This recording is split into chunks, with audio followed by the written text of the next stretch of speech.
Good evening and welcome to the Chaska City Council meeting for Monday, June 20th, 2022. Call the meeting to order at 7 o'clock. Will you please stand and join me in Pledge of Allegiance?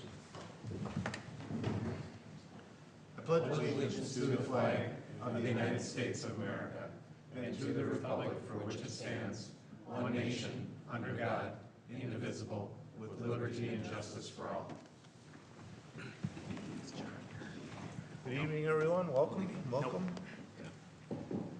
little warm today. I had 105 on my vehicle at one point today, so it was only 100 when I came here, so it's going down. Going down. All right, Lisa, we call roll, please. Councilmember Hatfield. Here. Councilmember Hubbard. Here. Councilmember Wong. Here. Councilmember Grau. Mayor Winchell. Here. Councilmember Grau is not available tonight, so he will not be joining us, so it'll be 4 of us tonight, so. All right, with that, we'll move to item 4, adopting the agenda, corrections or additions to the agenda. If not, I'd entertain a motion to. Motion to approve agenda. Motion by Councilmember Hatfield, Second. second by Councilmember Hubbard. Discussion? Hearing none, all in favor signify by saying aye. Aye. Post same sign. Motion carries. Moves us to visitor presentation. I have a couple of them here that are on my list. I got starting with Chaska Principal Bach with Hawk Pride highlights.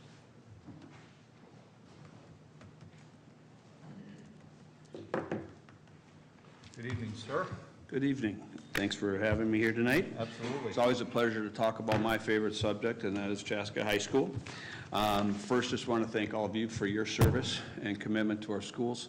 And I'm going to go back to 2 years ago when we were in the pandemic and we weren't able to have a normal graduation. And Matt and his crew and law enforcement stepped up and helped us put on a parade in the community, and that was greatly valued and appreciated by our entire community. So I just wanted to make sure I thank you guys for that. As educators, we are very fortunate to serve and work in a community like this. We don't take it for granted. We understand that there are other communities out there that may not have the level of support that we do, and we always feel that you guys are always there to support us. So we believe we have to continue to earn it and earn that respect, but we value our partnership, the partnerships we have with Matt and law enforcement that has been really huge today. So I'm just going to briefly talk a little bit about some of the highlights that we had this year. School started tough this year. We expected the kids to come back. We were all going to be in full. We figured we'd have some issues, but we didn't expect the many challenges we faced early on. And something over winter break, the kids came back from winter break, and it was kind of like it all switched for them again, and they came back to the school routines. But it was a challenge, and the kids really finished well, as you'll see in the presentation today. Some of the highlights we have. I thought first I wanted to just talk about our graduating students. We graduated 370 graduates last year, or on June 10th, which is a 98% by our records. Now, the state has a different way of calculating it down the road after about a year, but by our standards, that was about a 98%. Of the 351 kids that did report back to us, 302 are going to go on to post-secondary, which is either a 2 or a 4-year institution. 11 are serving our country in the military, and 23 are entering the workforce. On June 6th, we had the senior awards night, and this is where our community really steps up. They gave away $110,000 to our graduates in scholarships and grants, which is unbelievable. They do it both for Chaska and Chanhassen. Our graduates also self-reported that they received almost $3 million in scholarships and grants, which is great. It's just a testament to our students and our community. Going into some academic highlights, we had 7 students earn a National Merit Commended status, and of those 7, 2 of them became finalists, and that is a very select group. They take the PSAT test, and they're in like the less than 1% of the students across the country, so we're very proud of that. Our volleyball team earned an academic gold honors this year with a 3.75 to 4.0. We had 12 football players that earned academic all-conference. 5 students earned a national ranking in the Legrand French contest, so that's the first time we've had that. We also have, we don't have the data on our Spanish seal yet. That's being calculated, but we have a number of students that took that test that will earn the Spanish seal. Activities, there's a ton of them you can see. I'm not going to walk through all of these, but I don't know if you've been following, but our robotics team this year, was so much fun. And to watch this group of kids, and it's like 35 kids, when you go down there and watch them work together, and they're in teams, they coordinate together, they problem solve. We have community members and engineers that come in and work with them.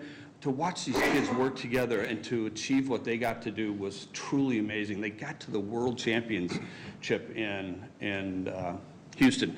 Quick story, they were leaving during the school day, and we had it all set up. They were going to walk through the halls, and they didn't know it was coming. And we had a whole lunchroom full of kids to send them off to their buses. And as soon as they turned the corner and heard the kids screaming and chanting RoboHawks, their faces lit up, and it just made it all worthwhile. So proud of those kids. Our speech team, we had 5 go to the state tournament. 2 of them earned all-state honors. Our HOSA, we finally had a student. HOSA is a relatively new program. It's about health and careers. And it was the first time we got anybody to advance into the international competition, so we're very happy with that. Let's see. Going to our arts highlights, you can see we've got a lot of orchestra music. I really wanted to present or talk about the theater program, Becoming Earnest and The Sound of Music. And if you don't have a chance to go see those, I highly recommend it. What you don't get to see when they perform is the hours that these kids put into practice and rehearsal. It is unbelievable, and they are committed to it, and they're there until 10:30 at night, which is phenomenal. And so that is cool. And if The Sound of Music, which was one of my favorites, was absolutely wonderful. And they had to overcome a lot of there was illness, not COVID. There was maybe a couple of COVID, but after the first weekend, a lot of kids got sick. They were exhausted and they tired, and they battled through the whole thing. Truly phenomenal courage that they put forth. We had a lot of art award winners this year. We had 5 art students earn the All Metro West Art Show Award, and 1 student's drawing will be in the Congressional Art Competition, which will be in Washington, D.C. Athletics highlights, we had the West Metro Conference Team Championships, and you can see all of the ones they had in there. We were a district football champion, and district is just different because of the way they coordinate the schools. It's not a conference. Section volleyball, or section finals in volleyball, football, boys hockey, dance team. We had the dance team go to state tournament and took 5th place. And 11th, students participated in the National Signing Day, which means they're going on to play sports and, at the collegiate level. So that is kind of my presentation for tonight. I don't know if you have any questions. Just want to again thank you for all your support and the city's support. We do value value your relationship and appreciate it. Thank you. Anybody got any questions?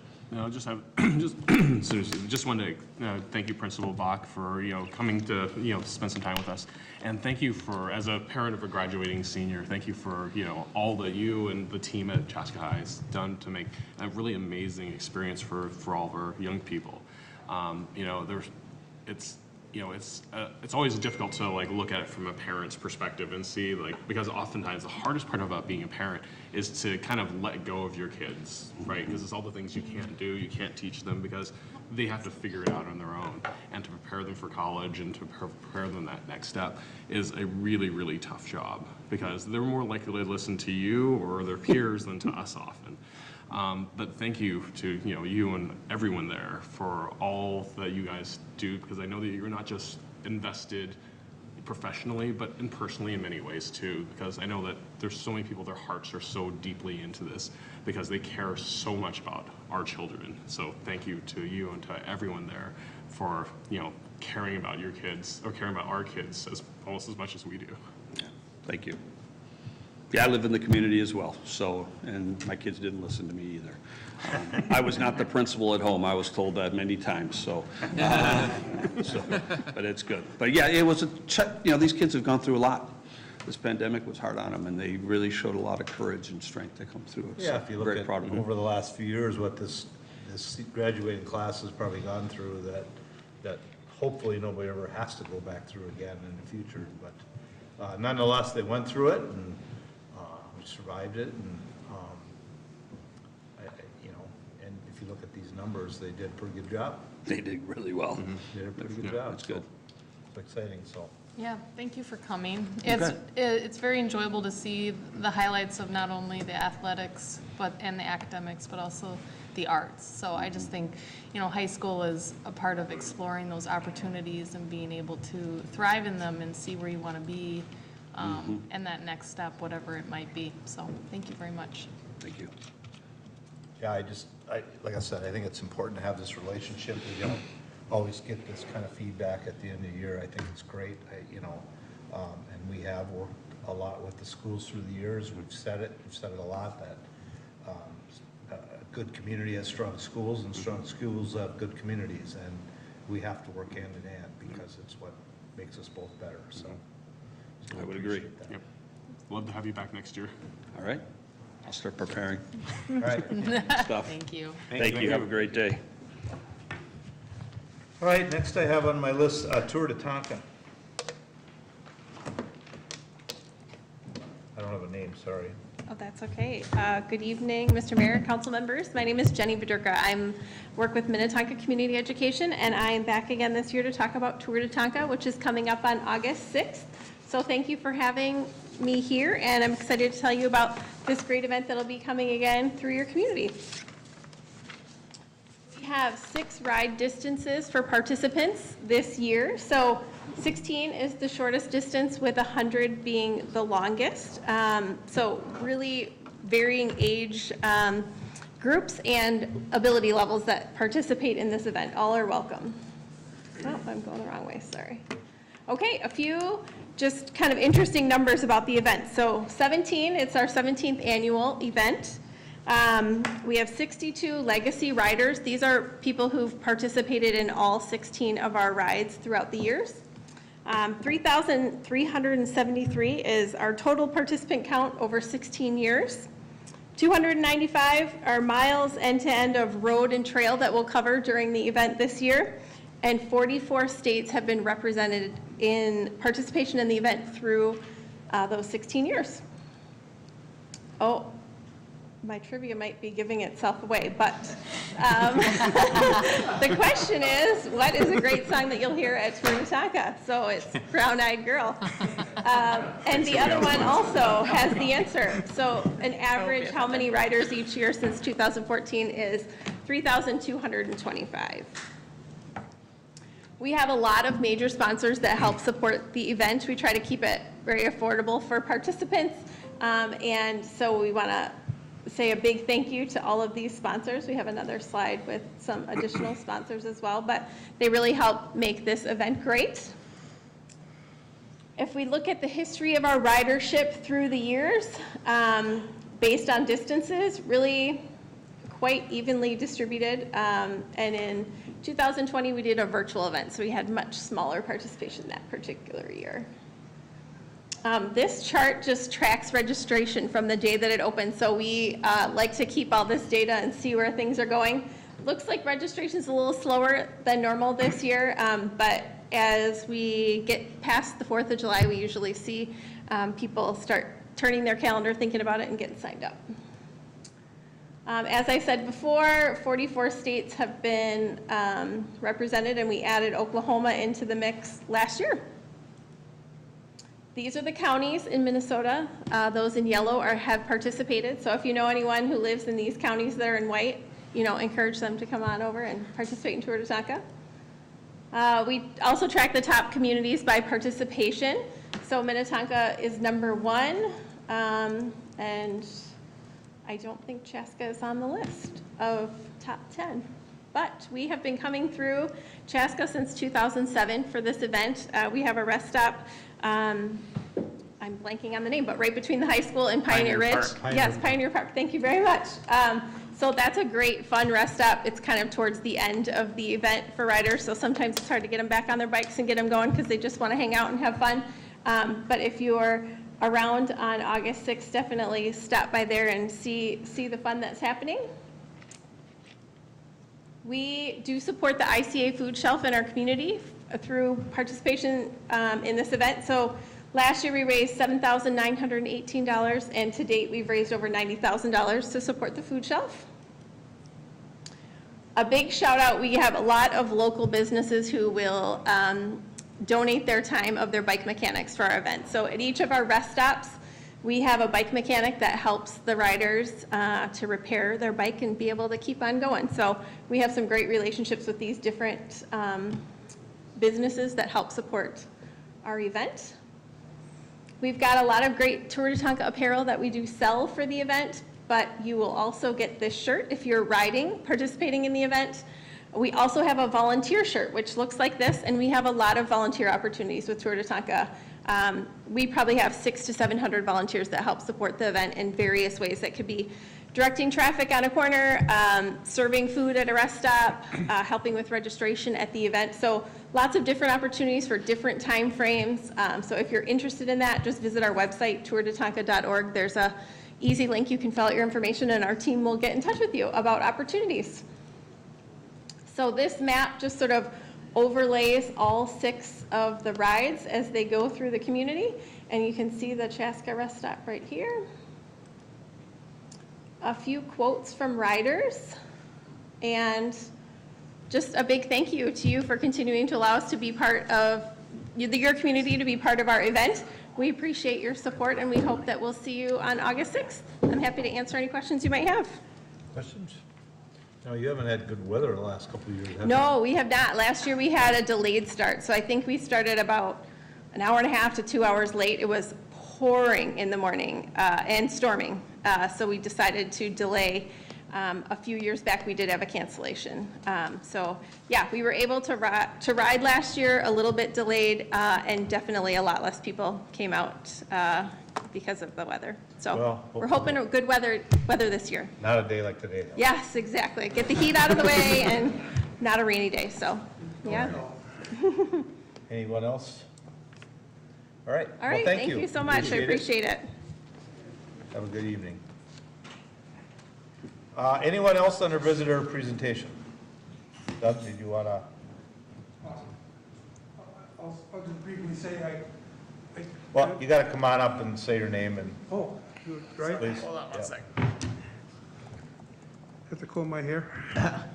No, your hair was perfect. Great. My name is Doug Schanzenbach. I had written a letter to the editor of the Chaska paper requesting that Guardian Angels School be considered as a place for a new library, because we've been waiting for a library for 9 years. And it, as I was discussing it with the members of the council, it sounds like the land some of the land has been purchased and stuff, and you're actually moving along on that. I wasn't aware of it. But thank you for that. And the library has wonderful staff.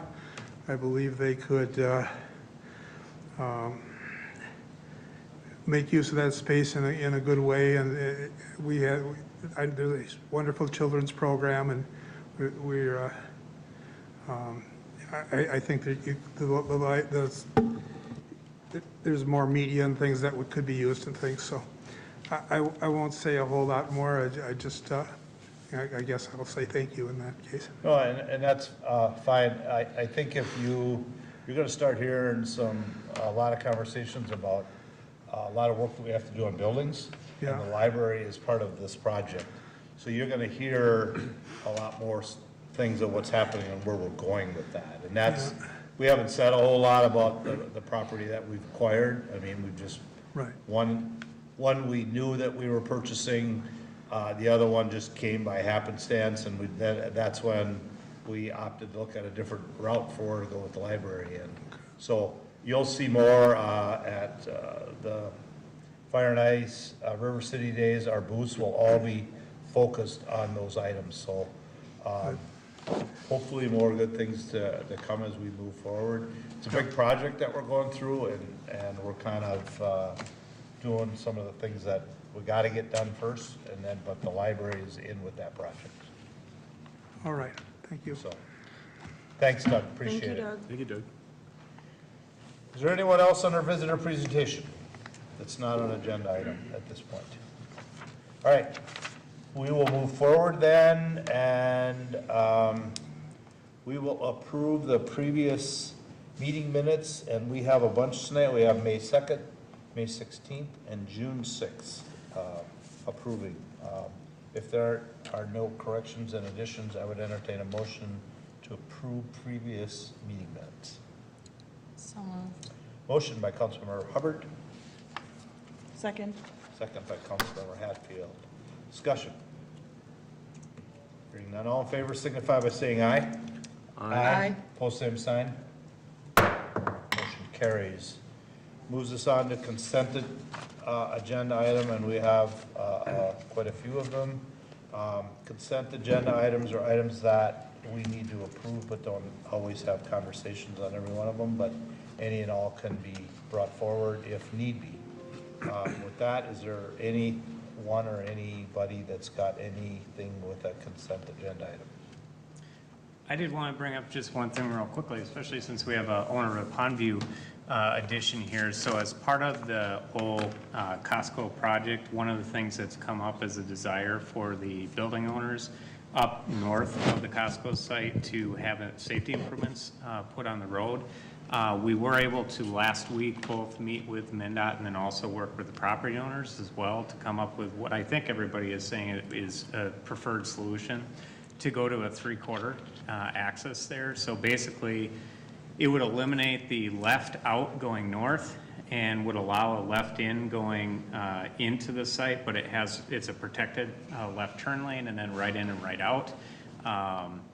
So MnDOT is very supportive. In fact, what they're going to do is they're going to incorporate that into their overlay project that they have. It's technically a separate project than the roundabout, but we're going to try to coordinate so they can be done together.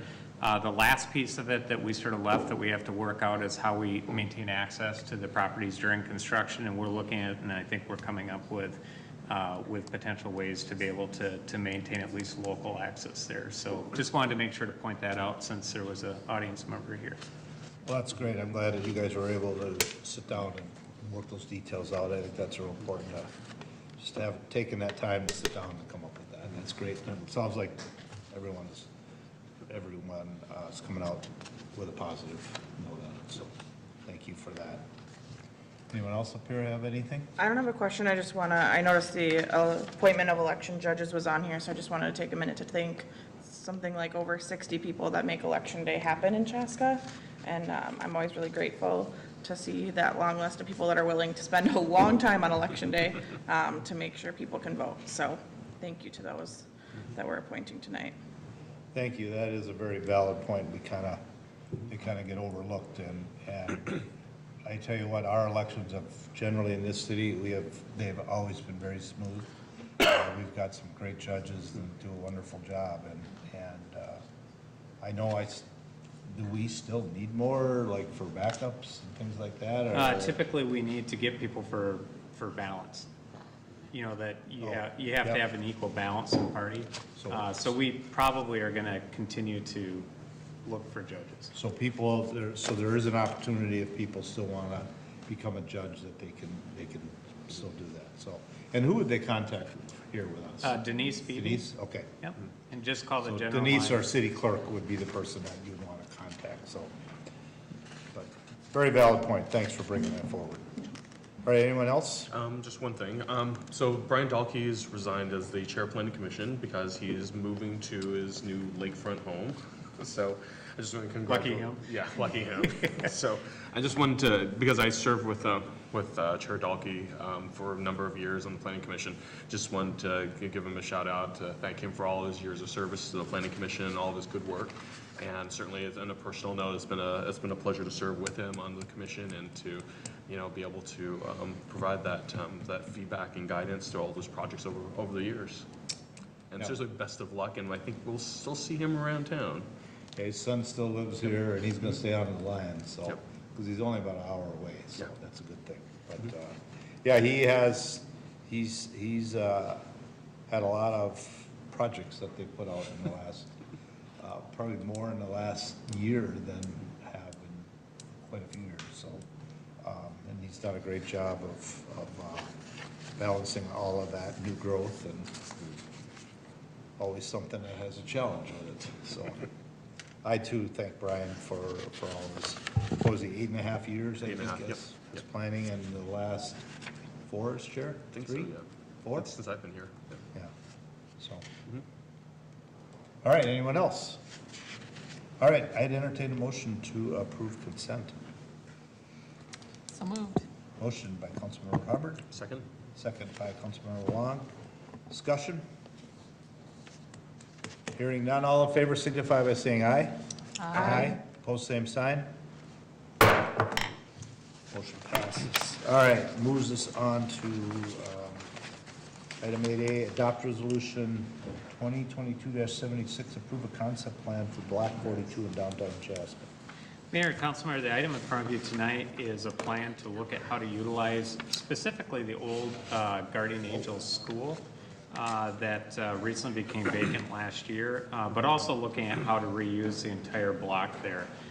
This was a plan that originally had gone to the Planning Commission, was tabled because of some concerns coming out about how to handle parking on the site, and then came back with a new plan that looked at eliminating the apartment on the site and moving towards single-family house construction. So I'll turn it over to Liz, who's going to make the presentation on the agenda.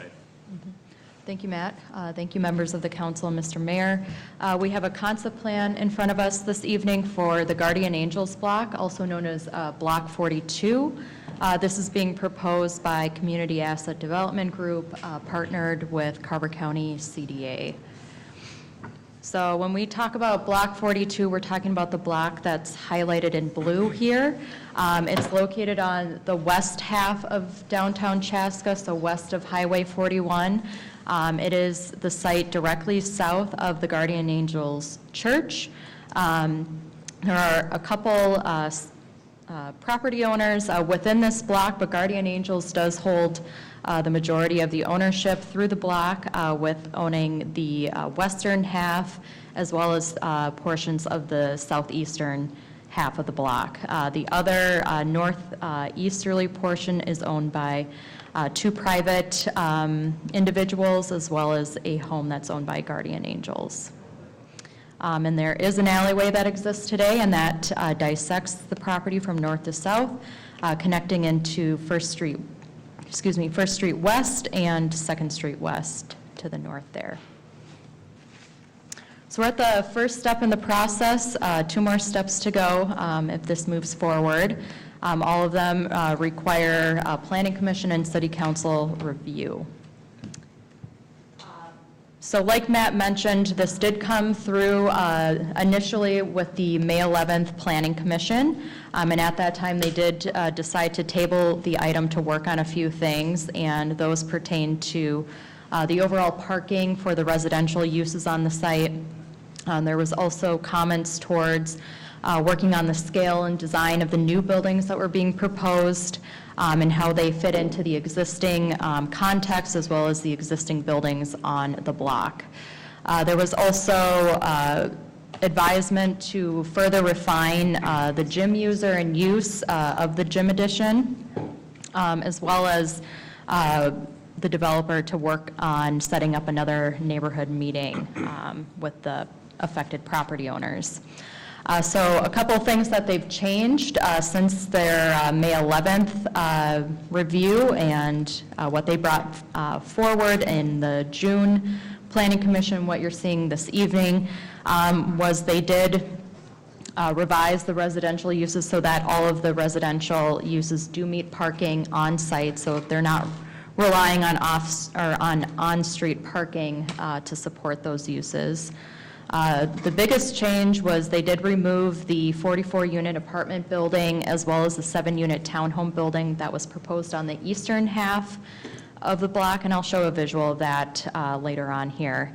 And they did decide to replace both that apartment building, or just where the apartment building was situated, with 3 single-family lots to kind of go in line with the other single-family lots along the eastern side.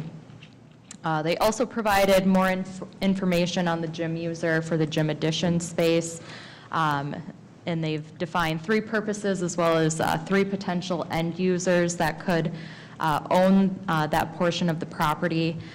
So the three purposes that the gym space would be used for would be for school activities, church gatherings, and then community activities more specifically related to youth sports, like practices and games being held in that space.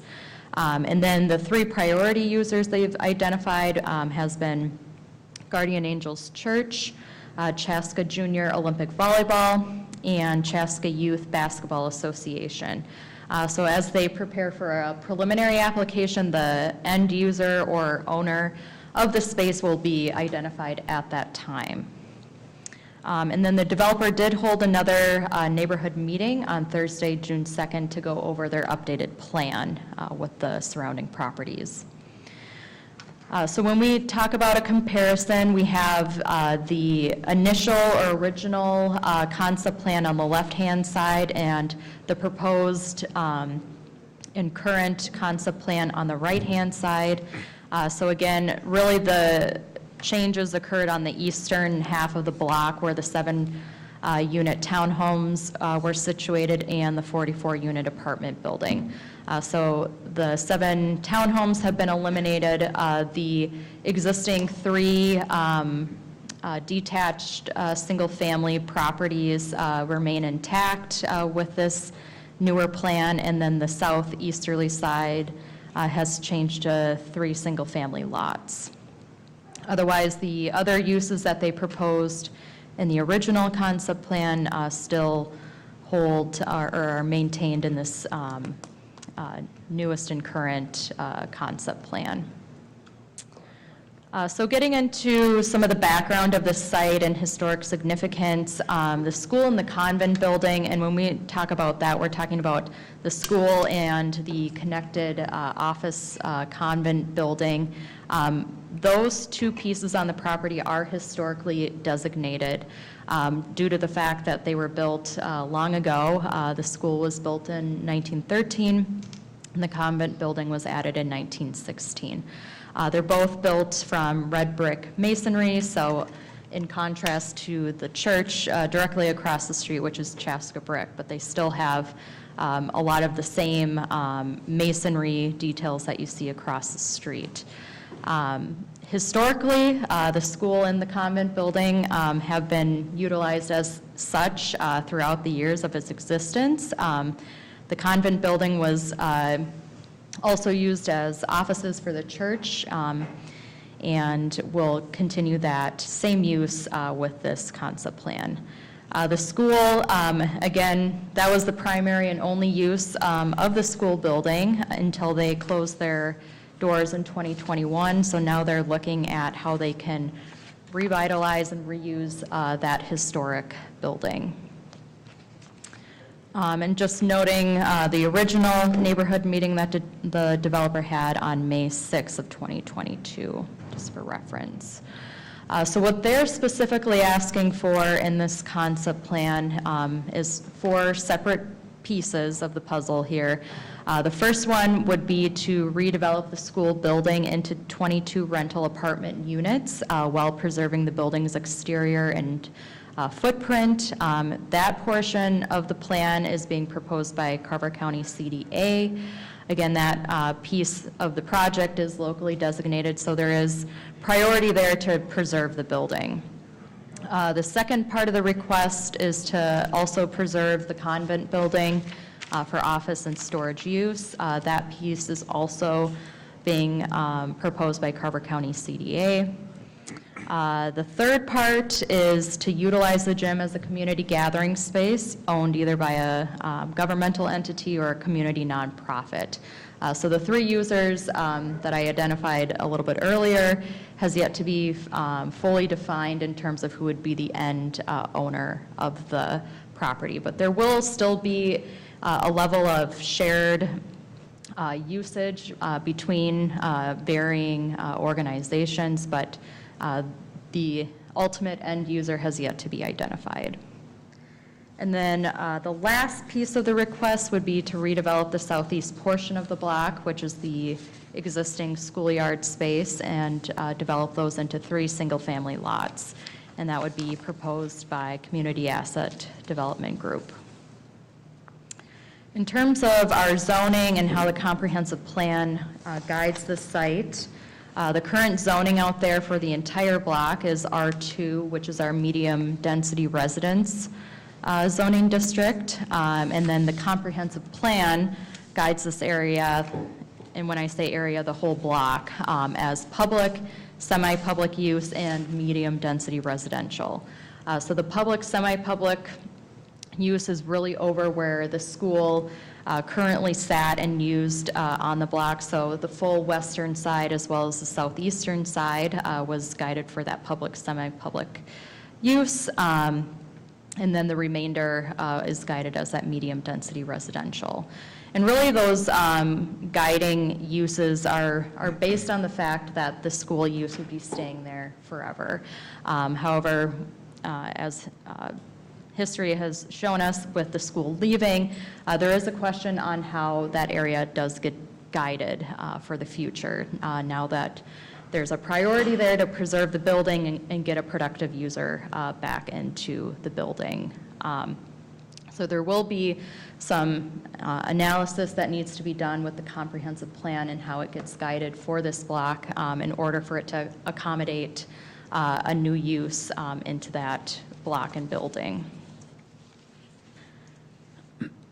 And when we refer to the comprehensive plan, it also refers to our downtown master plan, which was a plan put in place for our downtown in terms of how the overall vision, the guiding principles are set up, as well as the priorities for redevelopment and strategies to achieve those are really set up within that plan.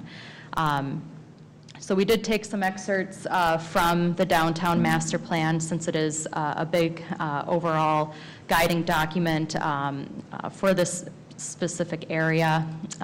Some of the guiding principles, which I won't name all of them, are applicable to what we're reviewing this evening. So looking at enhancing the community's pride and historic sense of place in downtown, and then another enhancing downtown's neighborhoods and housing options are applicable to what we're looking at this evening.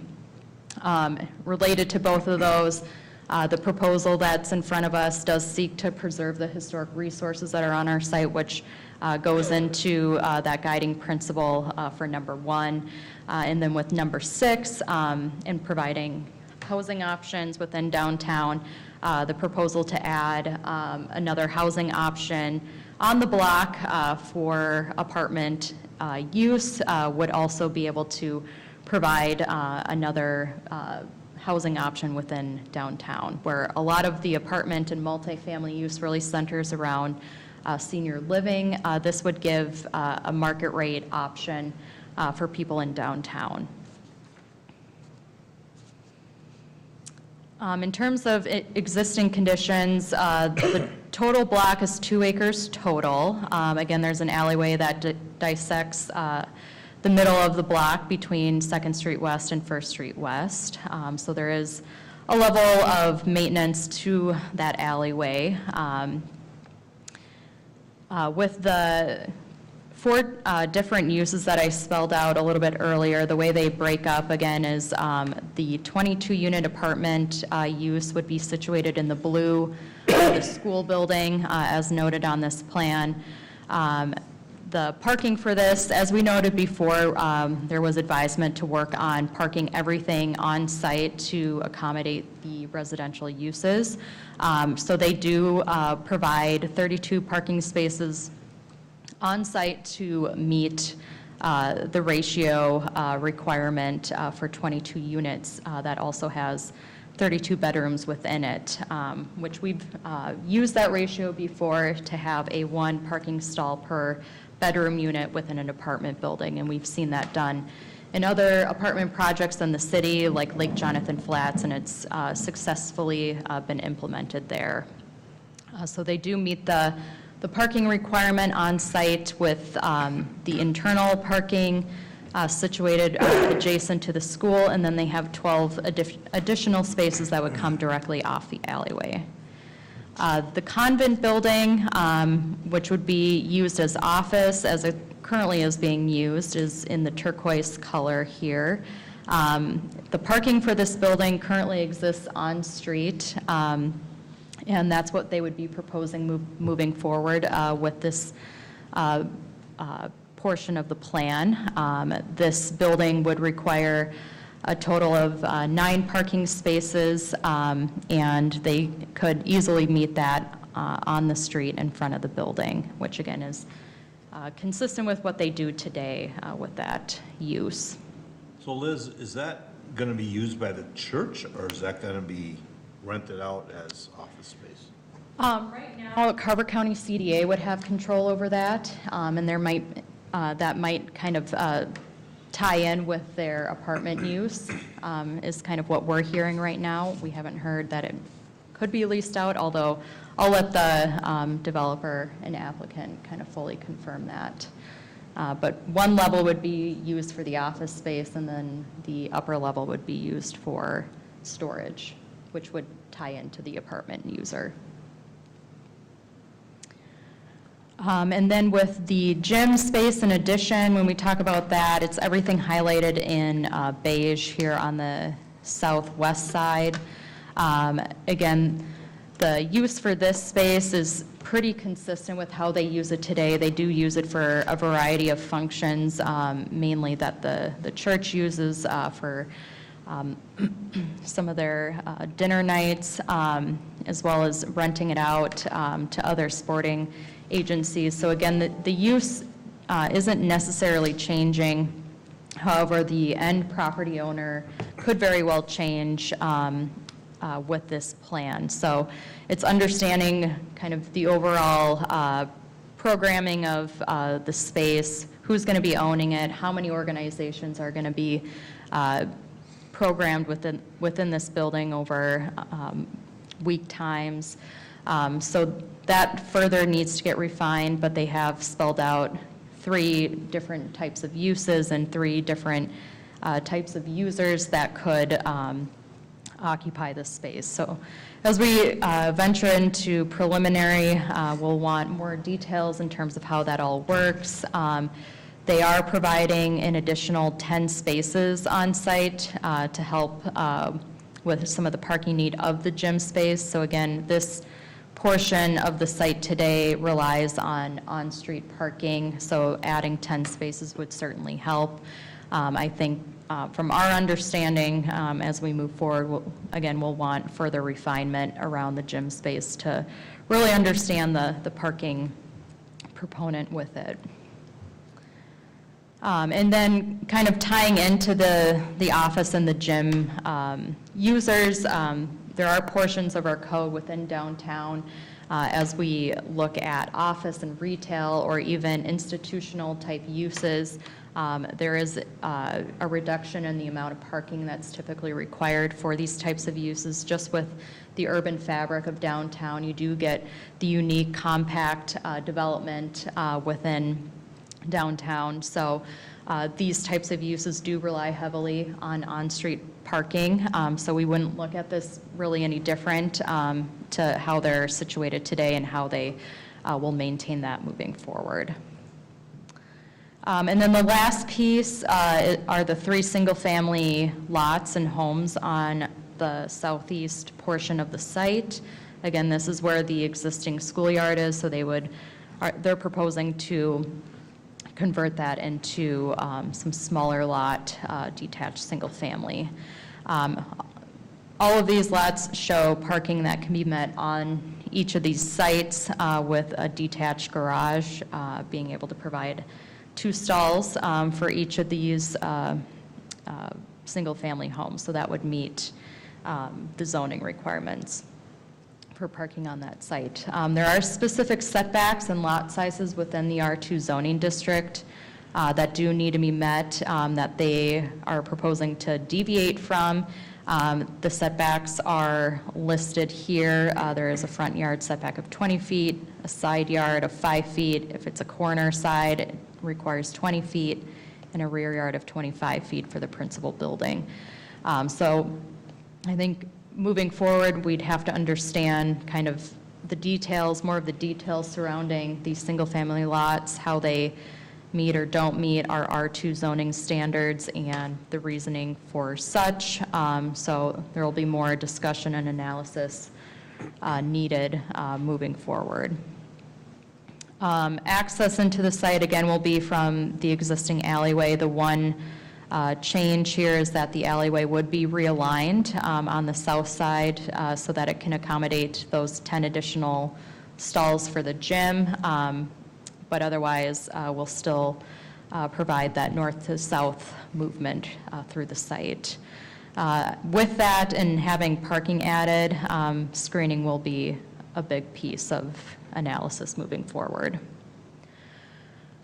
So again, the west side of the block, specifically for the school building, they are proposing a multifamily apartment type use. They've kind of highlighted these to be converted to loft type units, which would be very conducive to the high ceilings that you find in that building without changing too much of the structure inside. The east side of the block, again, would be for that detached single family. They propose dwelling units that would essentially kind of fit into the downtown fabric of what you see. And then I kind of already talked about the parking. Just in terms of other previous commissions that have looked at this plan, the HPC did review the original plan at their May 3rd meeting. Since there were major changes being proposed at that time, their comments centered around the spatial relationship of the new construction to the existing, and then just how they fit into the overall context in terms of scale and design and so forth. The Parks Commission also reviewed this at their May 10th meeting. They specifically looked at a couple things, one being whether or not the city would be or entertain being the owners of the gym space. The developer and applicant did approach the city as an option for the city to take ownership of the building or even leasing it out. The Parks Commission reviewed that, and they did provide a recommendation to council that they did not want to enter into an agreement with the developer to purchase or lease the gym space based on a couple things, one of them being the cost is a very high cost to convert it to a standalone building and functioning facility apart from the utilities already in place there. And with the city already embarking on a journey, so to speak, to do improvements in our existing buildings, they didn't see that there was capacity to add on another facility. And then also going through the master plan for the community center. So all three of those factors really steered the Parks Commission away from recommending approval to purchase or lease the gym space.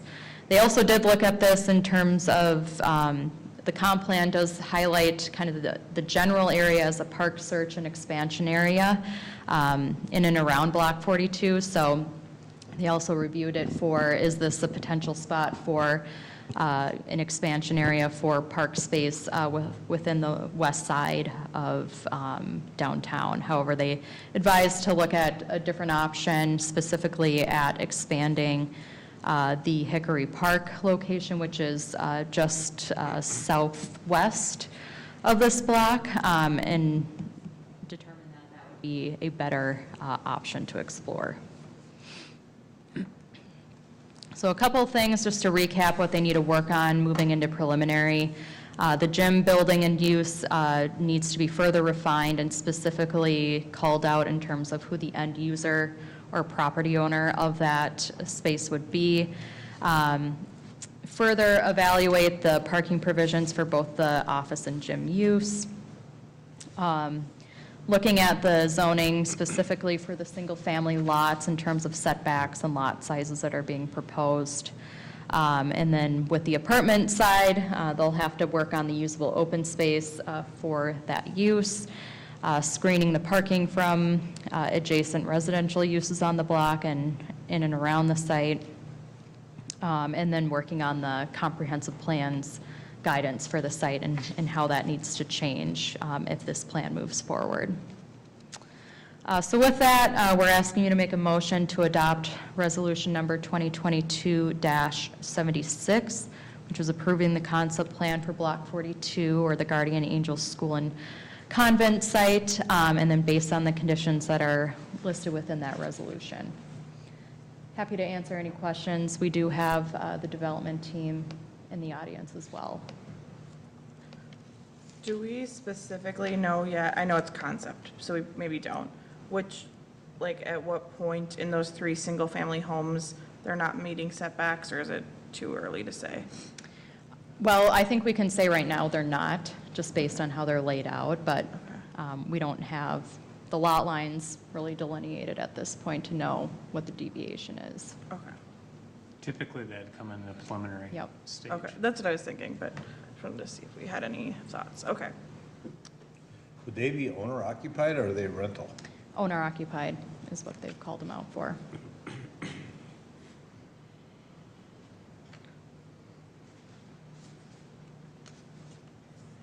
And also questions for Liz? Okay. I had my questions answered, so I really don't have any more either. I mean, again, this is concept, this is step one, just moving forward, and a lot of things will get ironed out preliminary, and we'll see what happens from there. You know, to me, I think one of the things that really stands out about this plan is finding a good reuse for the school.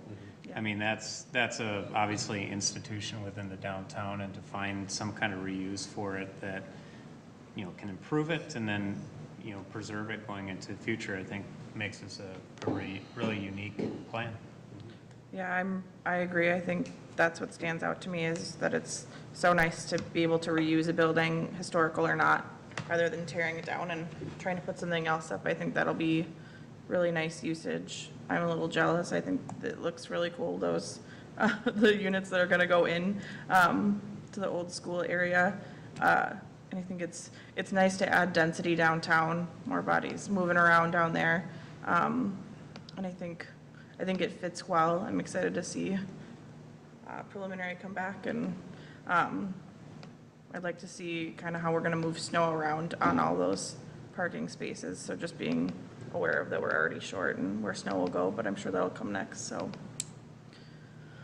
But I mean, are you talking off the alleys? Yeah, well, just like where they're going to put snow.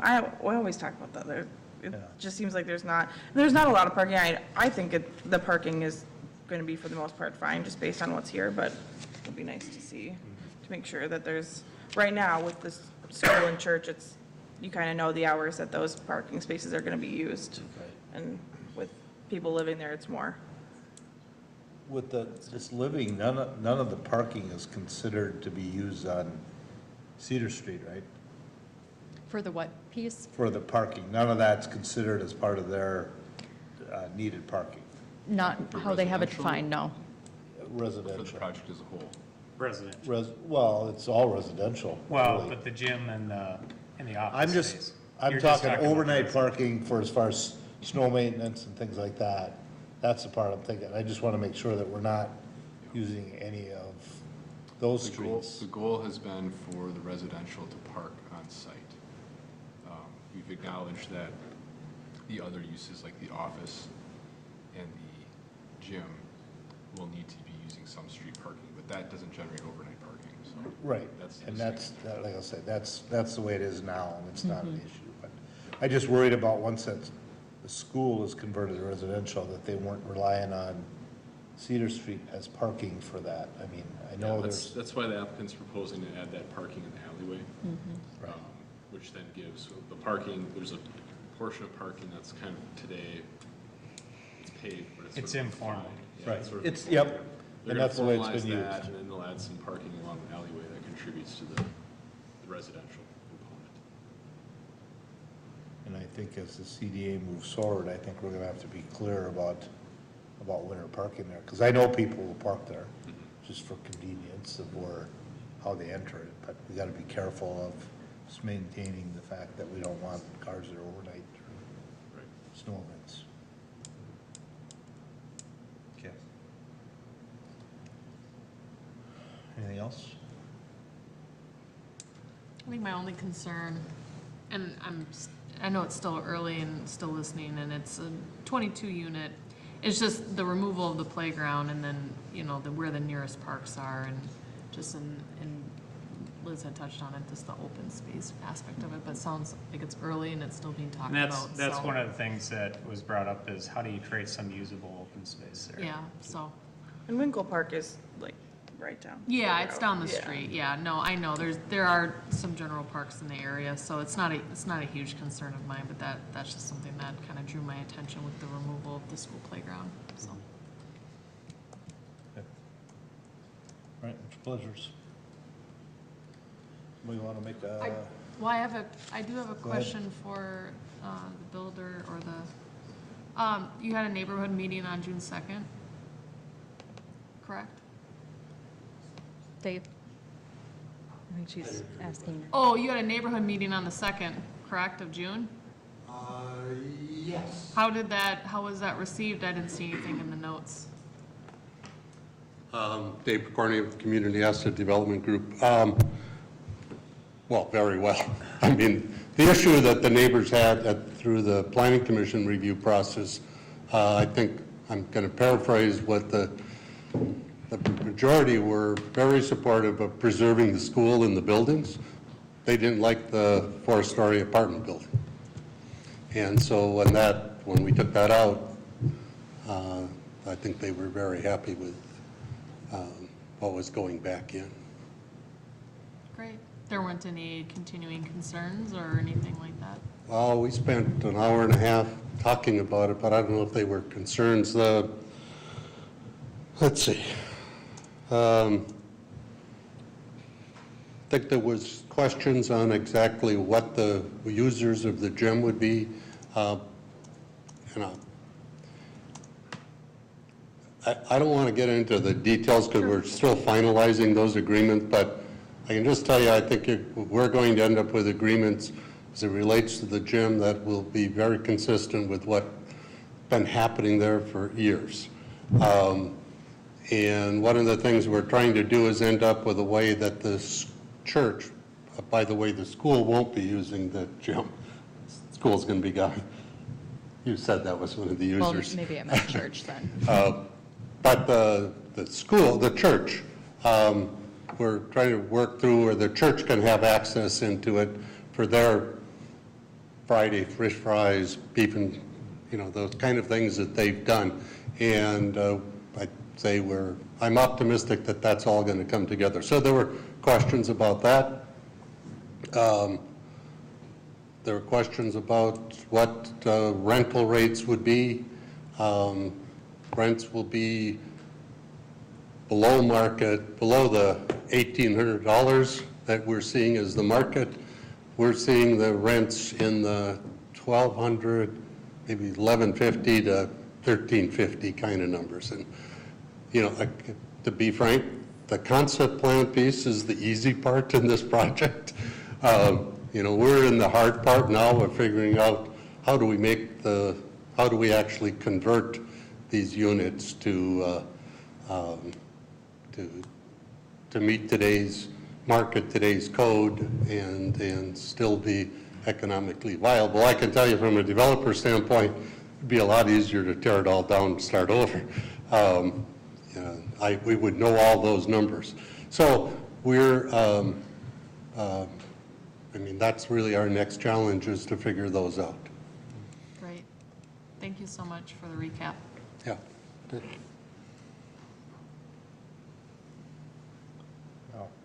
Anyone interested in doing one way or another? Resolution 2022-75, 76. Motion to adopt resolution 2022-76. So I have a motion by Councilmember Hatfield. Second?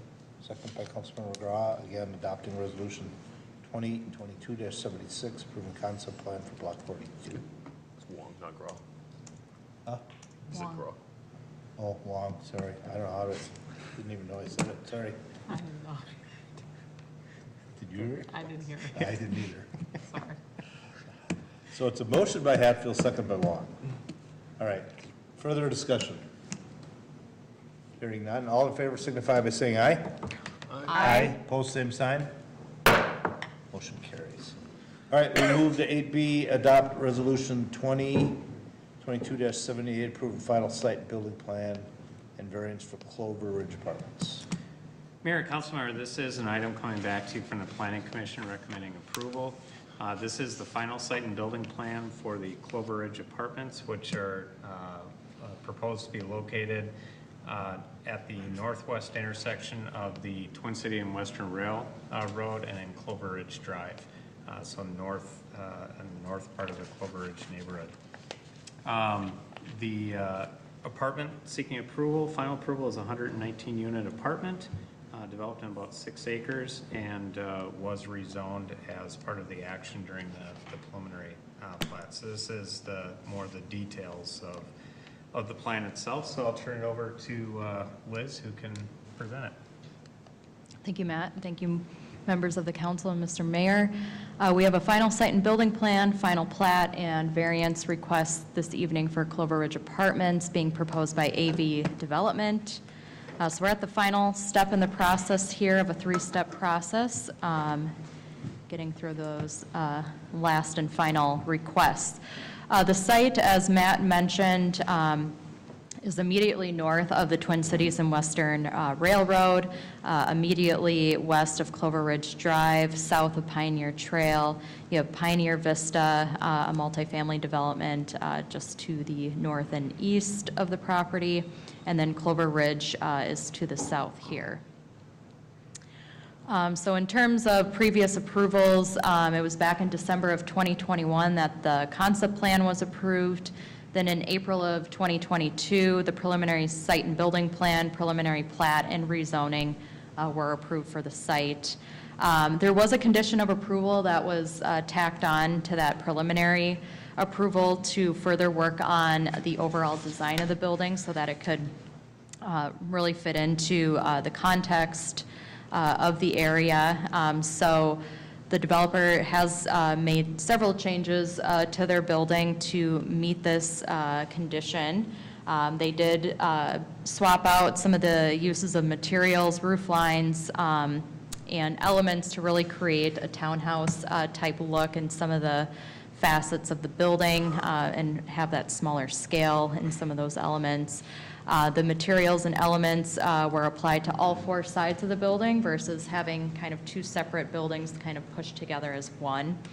And then creating awnings to help break up some of the horizontal nature of the building.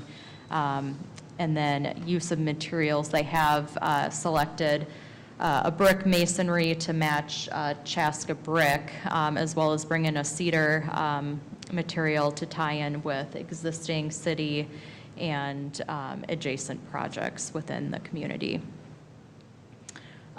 So to give you a comparison of where they started with preliminary and where they are with final, again, with the preliminary, you can really see how the building was broken up into kind of 2 different types of buildings and how the materials and colors were applied. So now that's kind of carried all the way through the building here. Again, you can see changes in the roof line with some of those tower elements or parapet elements enhanced on the corners and throughout to provide variation in the massing there, as well as how they apply both their brick and their siding to provide some of those smaller scale elements, break up the 3rd and 4th stories there. So in terms of comp plan and land use, the comprehensive plan guide this area to be high-density residential and open space. The rezoning occurred at the last preliminary approval and was rezoned to a PRD 84. So again, the current request is for final site and building plan and final plat approval for 119-unit market rate apartment. They're also asking for a variance request from zoning section 15.16.020 F1, which relates to the PRD development standards, specifically for building setbacks. So going through those development standards and how they meet most of those standards laid out, there are a level of pieces within the PRD zoning district that are called out. One of them being section D1, which talks about required conditions in principal structures. It talks about 2 or more principal structures or uses will be developed as a part of the PRD. They are proposing an apartment building and lot, as well as a separate lot or outlot that would be used for wetland and stormwater ponding. So it does meet that requirement. With the building setbacks laid out in the district development standards, it talks about either meeting a 30-foot setback or the height of the building, whichever is greater. In this instance, the building height is 42 feet, so that 42 feet is a setback requirement around the perimeter of the overall site. The only area that they're showing to not meet that is on the east side of the property, specifically the northeast side, where their smallest side of the building abuts Clover Ridge Drive. So they are requesting a variance from that portion of the code. In terms of lot coverage, they meet the requirements for that at 6%, which is under the 20% limitation. The Florida area ratio requirement, they're also meeting that at 0.25, where 0.5 is the maximum. And then the common open space, they are required to meet 47,600 square feet for their unit count, and based on the plazas, the trails, and the internal trails and the wetland on site, they exceed that far beyond the requirements. So when we get into the variance request, specifically from section 15.16.020 F1, with the building setback, again, the 42-foot setback is required from the perimeter of the site. They're requesting 20 feet on the eastern property line as it abuts Clover Ridge Drive. When we look at variances, we look at unique physical characteristics to a site in terms of constraints within a site, and one of those being with the wetlands that flank the western side of the site. They are on the top tier of our quality type wetlands within the city, so they do require larger buffer requirements from them, and they're more rare to find within the city and adjacent to developable sites. Specifically, the one on the south side shown in red here is one of maybe 10 within the city, and probably one of the only ones that's against developable land. So there are specific requirements and buffers and setbacks that are required to be met on that western side, which pushes the building and the site away from that portion of the site to maintain those buffers and preserve and enhance the wetlands that are out there. As we talk about a 20-foot setback from the eastern property line, in terms of where that's been applied before in similar or relevant projects. Pioneer Vista, which is directly north and east of this property, also applied a 20-foot setback from the right-of-way of Clover Ridge Drive, so the same setback they're requesting this evening. And then if we look in and around the overall context of Clover Ridge, just immediately south, there are a couple apartment buildings within that area that are set back not even 0 feet from the property lines there.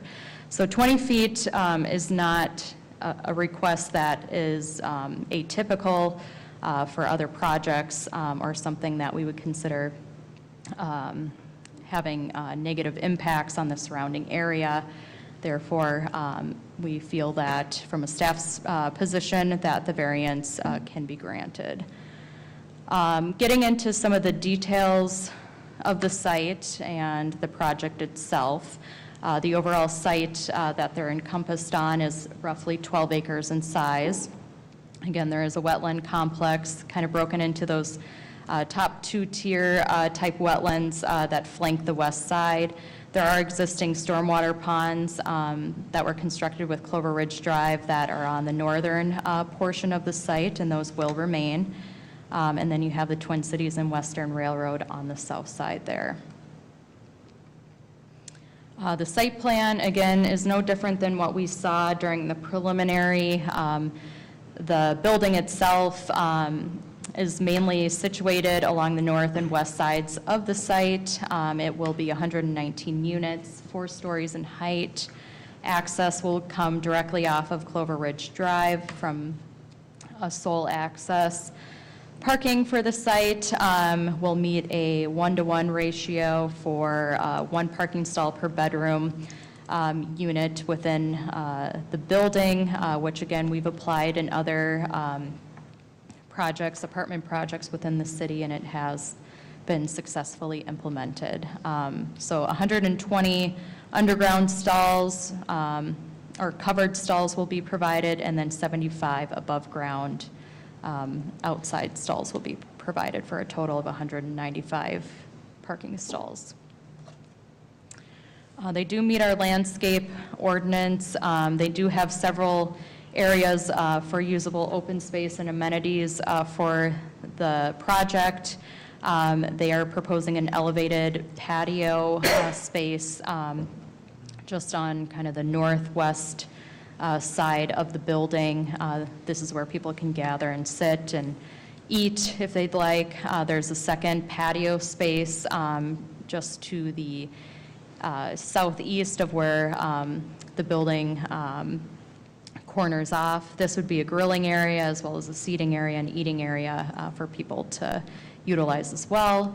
Another piece they're adding is a natural trail component on the south side that would help take advantage of the views of the site and the wetland complex that flanks the western side there, which would tie into the site and be able to connect out to the public trail along Clover Ridge Drive. There'll also be some benches in there that people can sit and take in the scenery. One change that they've included since Planning Commission approval is they are incorporating an area for a tot lot, which would connect directly off this pathway and have direct access from the underground parking garage that kids can access or families can access on the west side here. So that would be a playground structure being incorporated into that area. In terms of usable open space, the way our ordinance defines or requires the provision of that is that 15% of the gross site area shall be shared open space for sites 1 acre and above. This site, which is 12 acres in gross site area, and then if you look at the apartment site within that is actually about 3 acres in size of that 12 acres. So based on the gross site acreage of the site of 12 acres, it would require a usable open space of 1.8 acres to be met. The intent of the ordinance really is to provide usable open space that's adequate for the users of the site. We do feel that based on the amenities that they're providing on the site that they do meet the intent of this ordinance with the 4 different areas that they are proposing. And again, of the actual apartment site of the 3 acres, they are providing 35% of that for the usable open space provision. And then if you look at it from a gross site acreage, they're providing 9% of that 12 acres. So again, where they land from a calculation standpoint, they are still below our 15% gross site acreage requirement, so they would have to come back for a variance from that provision. But again, from staff's perspective, they are meeting the intent of the ordinance there, and they would have to go through a variance process to have it below that requirement. In terms of the building design, again, this is a couple elevation drawings of what's being proposed. So again, the lighter area of the building would be that Chaska brick. And then other components within the building would be fiber cement siding, both in lap and kind of a paneling type application. And then also proposing a cedar type look on portions of the building as well to help break up the massing. Just a couple different views here. And some renderings if we need to refer back. Another rendering from Clover Ridge Drive. Construction traffic will come directly from Clover Ridge Drive from Pioneer Trail to the north, and that's where it would be precluded or limited to going to, so they wouldn't be able to go south moving forward.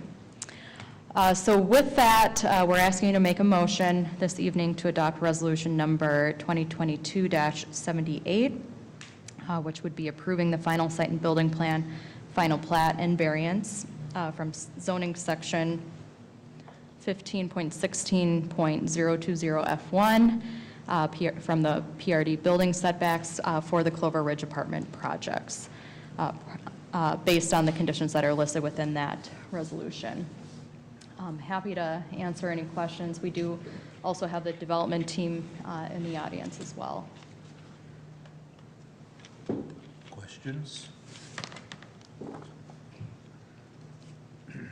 Or is that setback, is that any concern that we have? That's really not a... No. There were no concerns noted. Okay.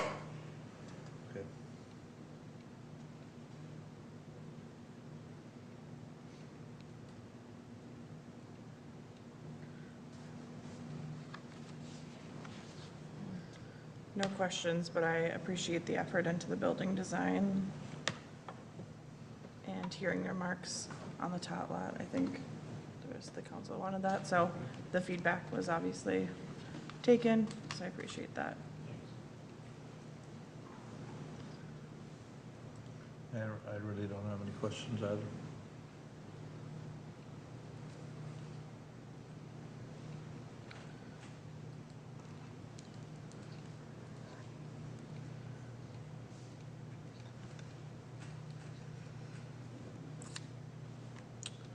I see something.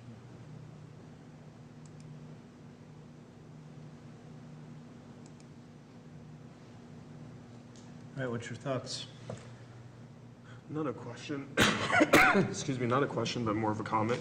I'm not a big fan of giving variances, and usually, one of the prerequisites for most variances is that you have to show us a practical difficulty that wasn't created by the applicant, right? Some natural situation exists. For example, if a lot's unbuildable unless you can have a variance, right? Then, okay, makes sense to grant a variance. But in this case, it seems like this one, to me, doesn't seem to pass that sniff test of being a practical difficulty. I mean, the variance is, intended here to basically allow it to come further out to the street so they can build a larger building. And to me, that's not within the spirit of why we grant variances. So, in that regard, there's no practical difficulty here saying that building couldn't be smaller, right? Or, that it has to be that close to the street. And to me, I can't rationalize why we would need to grant a variance for that. I'm fine with the rest of the building, but that proximity to the street, it just doesn't make sense to me why we'd grant a variance for that. Because when like I was in the Board of Adjustment, you had to prove us a practical difficulty, and there were like dozens of these, hundreds of them probably over the years. But they all had to prove a practical difficulty, and I don't see a practical difficulty here, like none that's been demonstrated.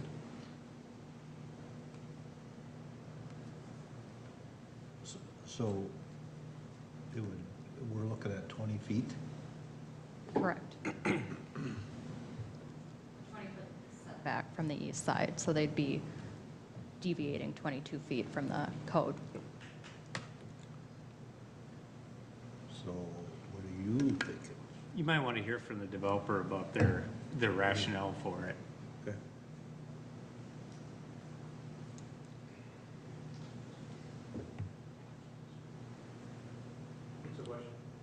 Well, you gotta come up.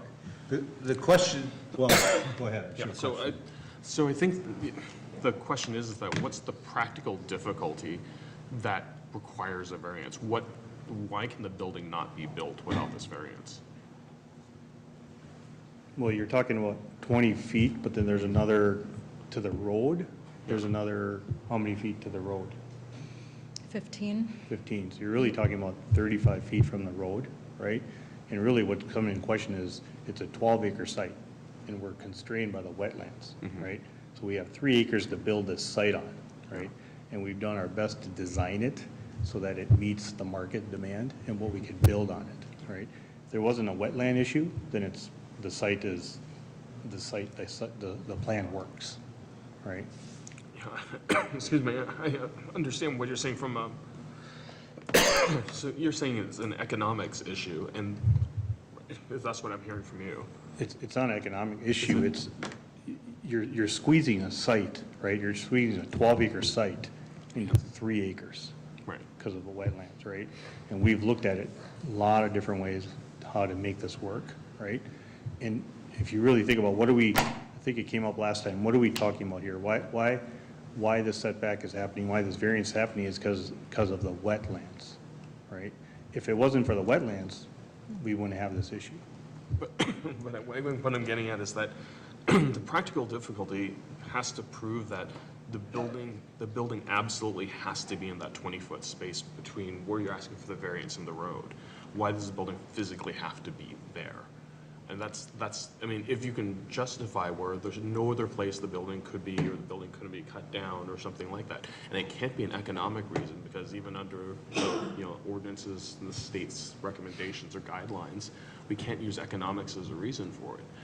It needs to prove some practical difficulty. Now that says, like, I mean, there needs to be some reason why that the building's, physically unbuildable without putting it into that piece of dirt. Councilmember Wong, if I may, one of the factors that staff evaluated as we were considering the variance request is, like the developers explaining, the wetlands that exist there and how that impacts the site. Now, one thing that's unique about the wetlands that exist on this site, and Liz touched on it in her presentation, is that the city has deemed them as high-quality wetlands, so of a higher quality than the typical wetland in the city of Chaska, which is a result of that, the city is requiring a much larger buffer than what is typically required of your average wetland in Chaska. If that additional buffer requirement didn't exist, and it was just an average wetland in that location, we wouldn't be asking for this variance tonight. And so that additional requirement as it pertains to that wetland and the quality of the wetland, and how that impacts the site was a factor that staff was evaluating. That pushes the need for the building to get closer to the road. We also looked at the precedent that exists in the neighborhood and how that fits. And I know that's not necessarily justification, but it is something that does exist throughout that neighborhood already, that sort of setback that we're talking about. I guess where I'm going with it is that we have to apply the standards by which we grant variances consistently. And the consistency isn't by precedent, it's by whether or not it meets the guidelines of, is it a practical difficulty? And I understand there's a desire to go back to precedent but the problem is that the reason why the guidelines are there is because every situation is different. Yeah, I think the key though is that I would agree, precedent is not a reason for variance, but I do think having different higher quality wetlands where there's a bigger buffer that needs to occur because those wetlands is unique to that site and makes it difficult to fit that. I mean, it's basically eating up more land than a typical site that has a wetland next to it. I think as we looked at that, we did determine that as a barrier of that site. So to me, I think I agree with you on the precedent. That's not a reason for variance.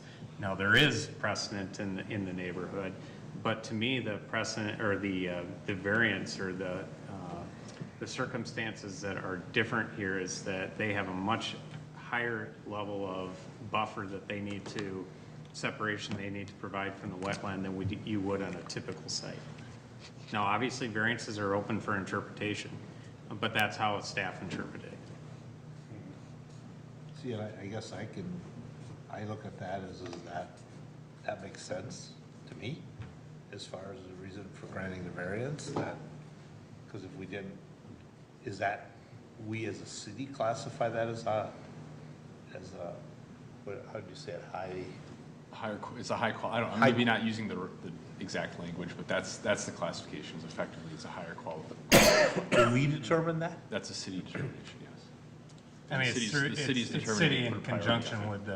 with the watershed. with the watershed. Yeah, and I mean, I get that, so that is an additional, It's something different than you'd see with a typical wetland. So what we're doing is we're effectively saying that we're trading wetland for that buffer between the roadway. That's what we're doing. Well, I guess that's not the way we're interpreting it. The way we're interpreting it is that you have to have a much bigger setback with this type of wetland than you normally would on another site. And that puts an additional constraint on this site that makes it more difficult. Again, it's a matter of interpretation. I mean, this is, this is how do you perceive whether it's a burden or not. Now, we took the interpretation that we felt it was because it's different than most sites have to deal with.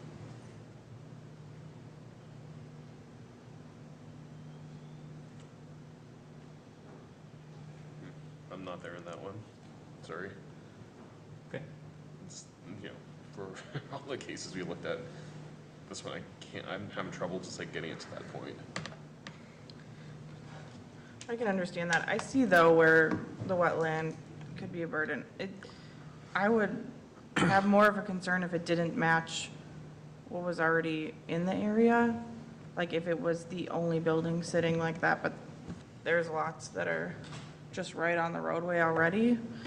So it doesn't not match the area. And I think preservation of wetland is an important thing, especially if it's good wetland, as often as possible.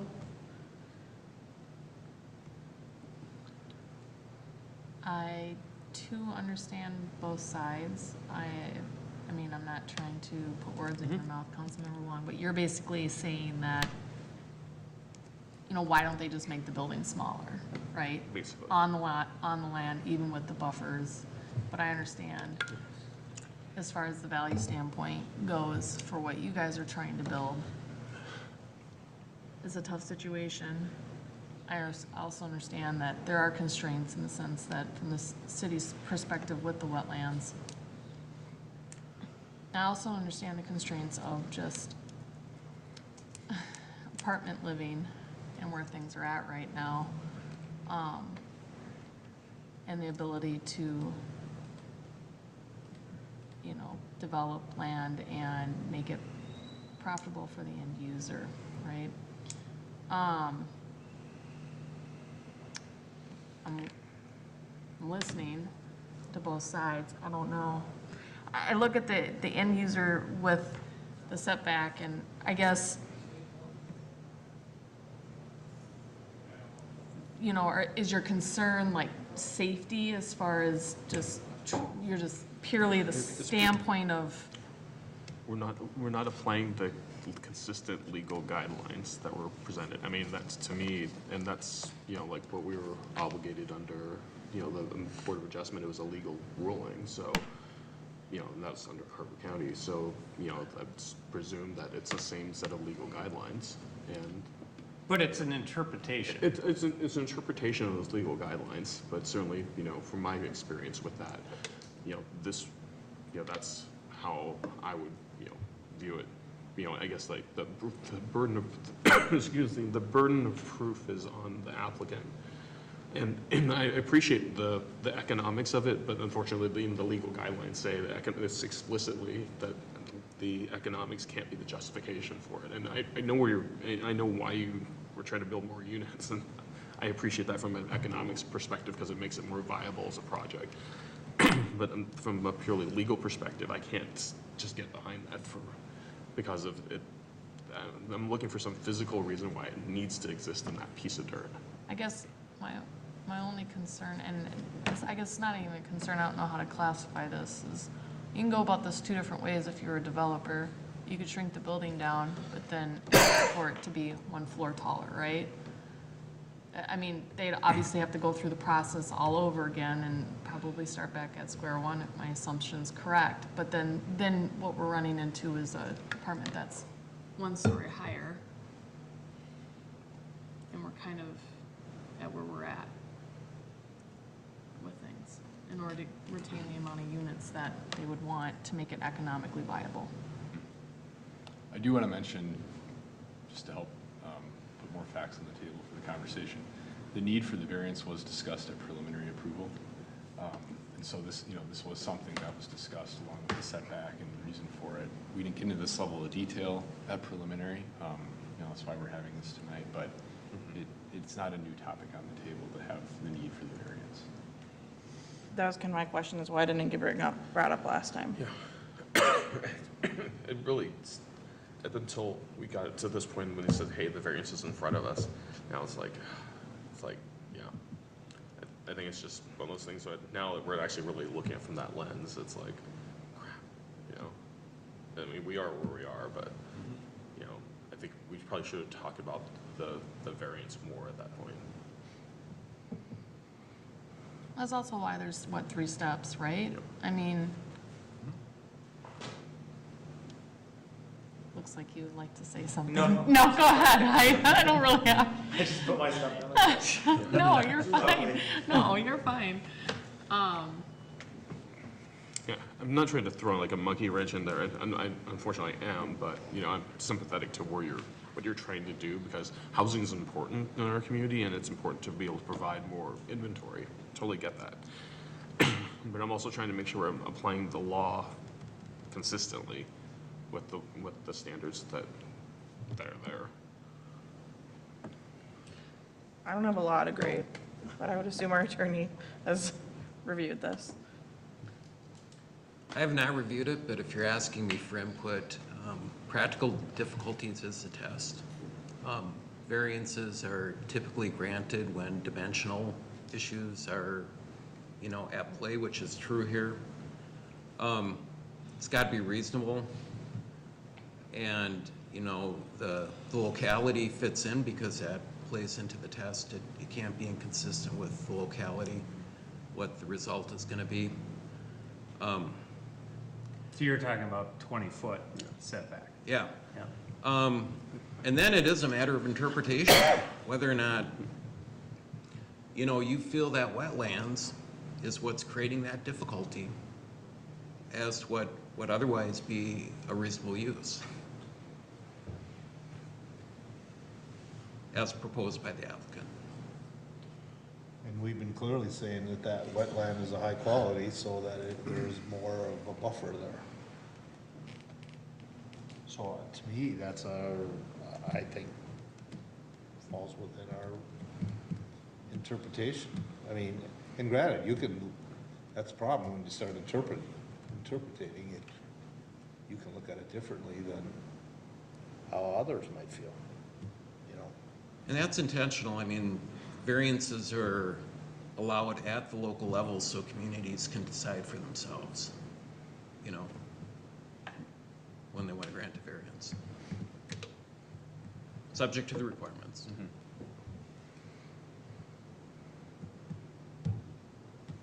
If I might. Would you mind actually putting up just the aerial, Liz? Yes. Just for our record's name. My name's Josh McKinney with Measure Group. I'm a consultant that's been hired by AV Development. So a couple things. Truly, in our case, we certainly feel that the wetland is driving the building position on the site, as well as kind of where we've kind of pushed and pulled in order to make this project feasible for us. So would you mind kind of pointing where this building or where we're requesting the variance, kind of right in that area? So where we thought, we tried to kind of push this, one of the legs a little bit farther south. We ended up getting into that additional setback for the wetland to, basically, we couldn't go any farther south of the building. We started kinking that building a little bit, couldn't go any farther south because we got into the open space requirement for that area within that setback once again. So what we thought in terms of where the building positioning was along that area was we're asking for a variance request that is basically across the street from no one. We have buffers of trees and wetlands between us and our neighbors across the street who also received variance. So we felt like of the bad options, in this case, this was the best one. And then furthermore, instead of trying to locate this, we at one point in time had a site plan that located the entire elevation of the building, or a significant portion of the elevation along Clover Ridge Drive. And it just kind of made this very kind of tunnel-like appearance. So we thought this is, once again, the best of the bad options for us in order to make this site work for us. So that's kind of how we got to this point. I would say that our site plan with regards to the building placement at 20 feet hasn't changed since you've seen it last. We've talked about this kind of before. I guess from our perspective, we feel like we've been consistent with what our request has been, and certainly would welcome any questions on the process, that kind of how we got to this point. Mayor and Councilman, I also just want to clarify that the city attorney did review it, not Mike sitting up here, but we did work with Jake softly. So that we did work with the city attorney's office on this. So I just want to make that clear that it was something that was reviewed by the city attorney's office prior to coming to council. That's unbuildable across the street, correct? Excuse me? That's unbuildable across the street? Yeah, that was the Outlot wetland that came out of that other development. Yep.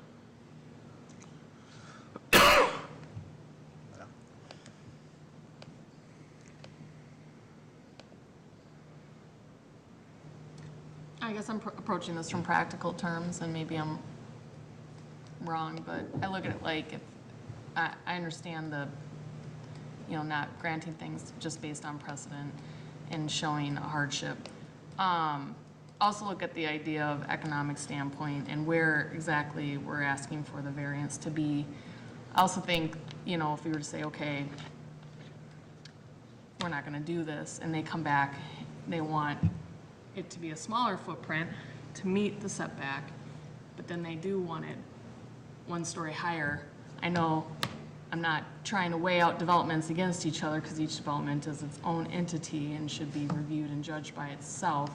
But I think about the other apartment that's being proposed in the vicinity, and the argument is it's too many stories, and so I worry about the impact if like this were to be a smaller apartment, but 1 story higher or so, or 2 story higher, or however, would be the ask.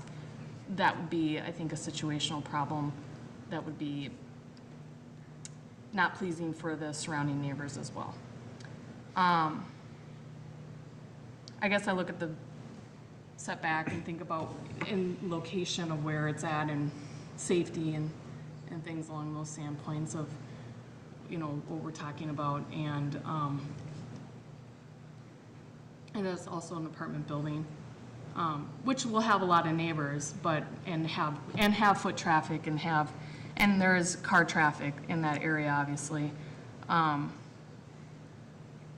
But I don't know if it's my biggest concern would be if it was a huge safety concern. And I'm not seeing that with this particular design. I'm not either. I'm not seeing, because I was going to ask you what was your safety part of it, because like you said, it's a 20-foot setback from the 42? easement. Yeah. And, so like you said, it's 35 feet to the road. Yep. So, but that still means we gotta hit change the, or have a variance, but it's not like there's no room there. It's a very straight portion of the road. I was out there multiple times looking at it driving there and looking at it and the sight lines, because as you come down from Pioneer Trail, there's a whole grove of trees there that's really, they're just as close to the road as this building's gonna be. So as far as sightline things, I don't see a sightline. I'm not overly concerned with that. I feel comfortable that with this being the high-quality wetlands, that does change what their setbacks are to do things. So I'm fine with that. I think that, again, it's interpretation. That's mine, and you have yours. Right, and if Jake took a look at it, and, I mean, we would tell you if we thought a variance could not be granted. So, I mean, if he took a look at it and determined that, I mean, it's up to you, obviously. Right. But that would not be outright prohibited.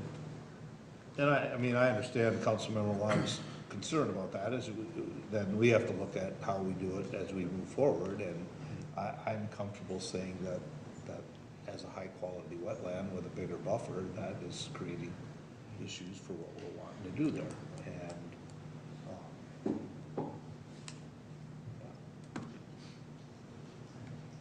so, but like I said, we have different interpretations, and that's okay.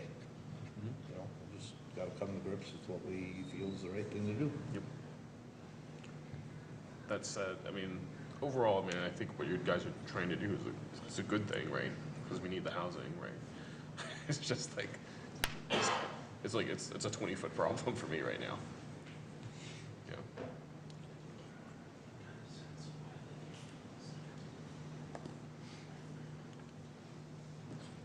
Well, kind of at an impasse, we gotta do something.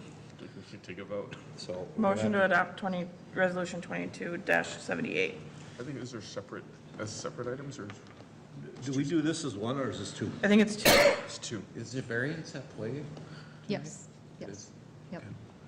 So are you saying yes on the variance is a separate one? Well, I guess that would be a question for Mike, if separate motions need to be passed 'Cause for the it's- final site and building plan and final Kind plat. of one thing. Oh, maybe it is All one. It is in one in one here. resolution. Sorry, I one thought it was here. 2. So Well, I would say still it's only one rem- motion. Motion because still it's just stands. one. I'd agree with him. Yeah. Just one. One?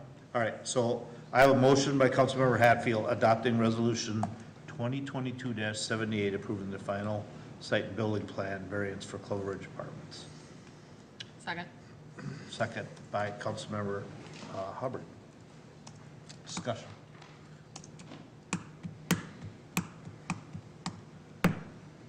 Seeing and hearing none, all in favor signify by saying aye. Aye. Opposed? Nay. Motion moves forward 3-1. Sorry, guys. Thank you.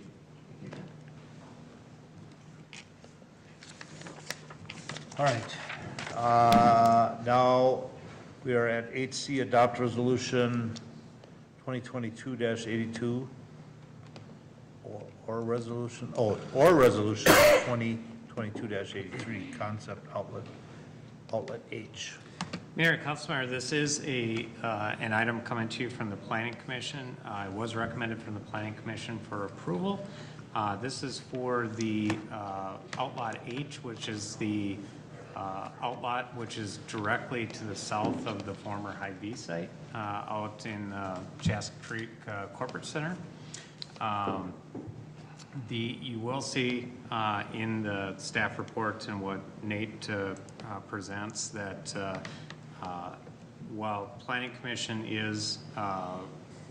did recommend approval, staff is actually recommending denial of this. We don't think it meets the intent of what the comp plan was set up for in this site, and Nate will go through sort of the rationale for that. Now, we did put in front of you 2 motions, so one would be as if you would approve it as the Planning Commission did, if that's the direction you want to go, and then one if you did want to deny it, to be able to take that into consideration. So we put both of them there, but I'll turn it over to Nate, who can go through the presentation.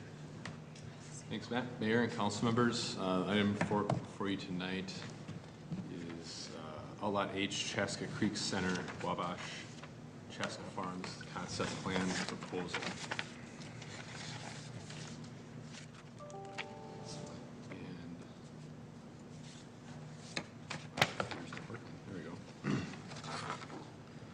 So as we always explain, just to help you know and for the public to know where we're at in the process, it is a three-step process that the city has. Tonight's item is at concept, which is the first step in the process, which is where we're looking at a general overview of the project, high-level review, identifying the issues and concerns. So I'm going to walk you through, I'll show you the site location in a moment. We'll also talk about the 2040 comprehensive plan. Oh, yes, there was a resolution provided by the applicant just ahead of tonight's meeting that we printed out. Realized the initial printout that we sent out to you didn't include the strikeouts that the applicant is suggesting for the resolution of approval. Strikeouts on it? So I'll pass this around, and it does contain those strikeouts. Okay, he's going to pass it. So this is what's in our packet? Discard. Okay, discard. This one? Our packet, yes. Yeah. And then what I'm passing out now is what the applicant is recommending or suggesting, maybe requesting. Yeah, that's what he told us.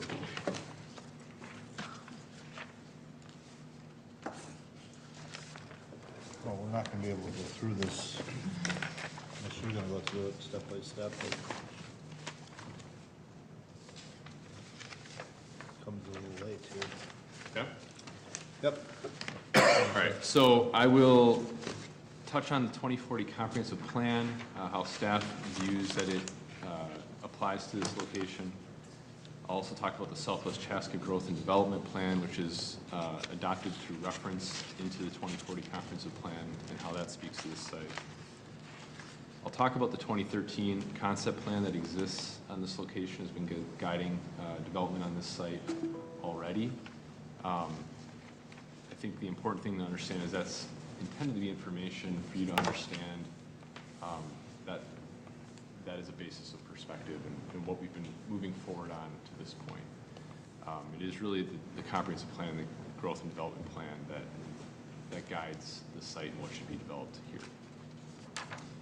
I'll also walk through the current request in the review of that, leading towards a staff recommendation for denial and also explaining the Planning Commission's recommendation for approval with conditions. So you can see on this map, Outlot H is outlined in red. It is south of the Hy-Vee site, or the site that is owned by Hy-Vee today. It is directly adjacent to US 212 with significant frontage there. To the south is a wooded ravine. There is a residential home right where I'm circling with my mouse.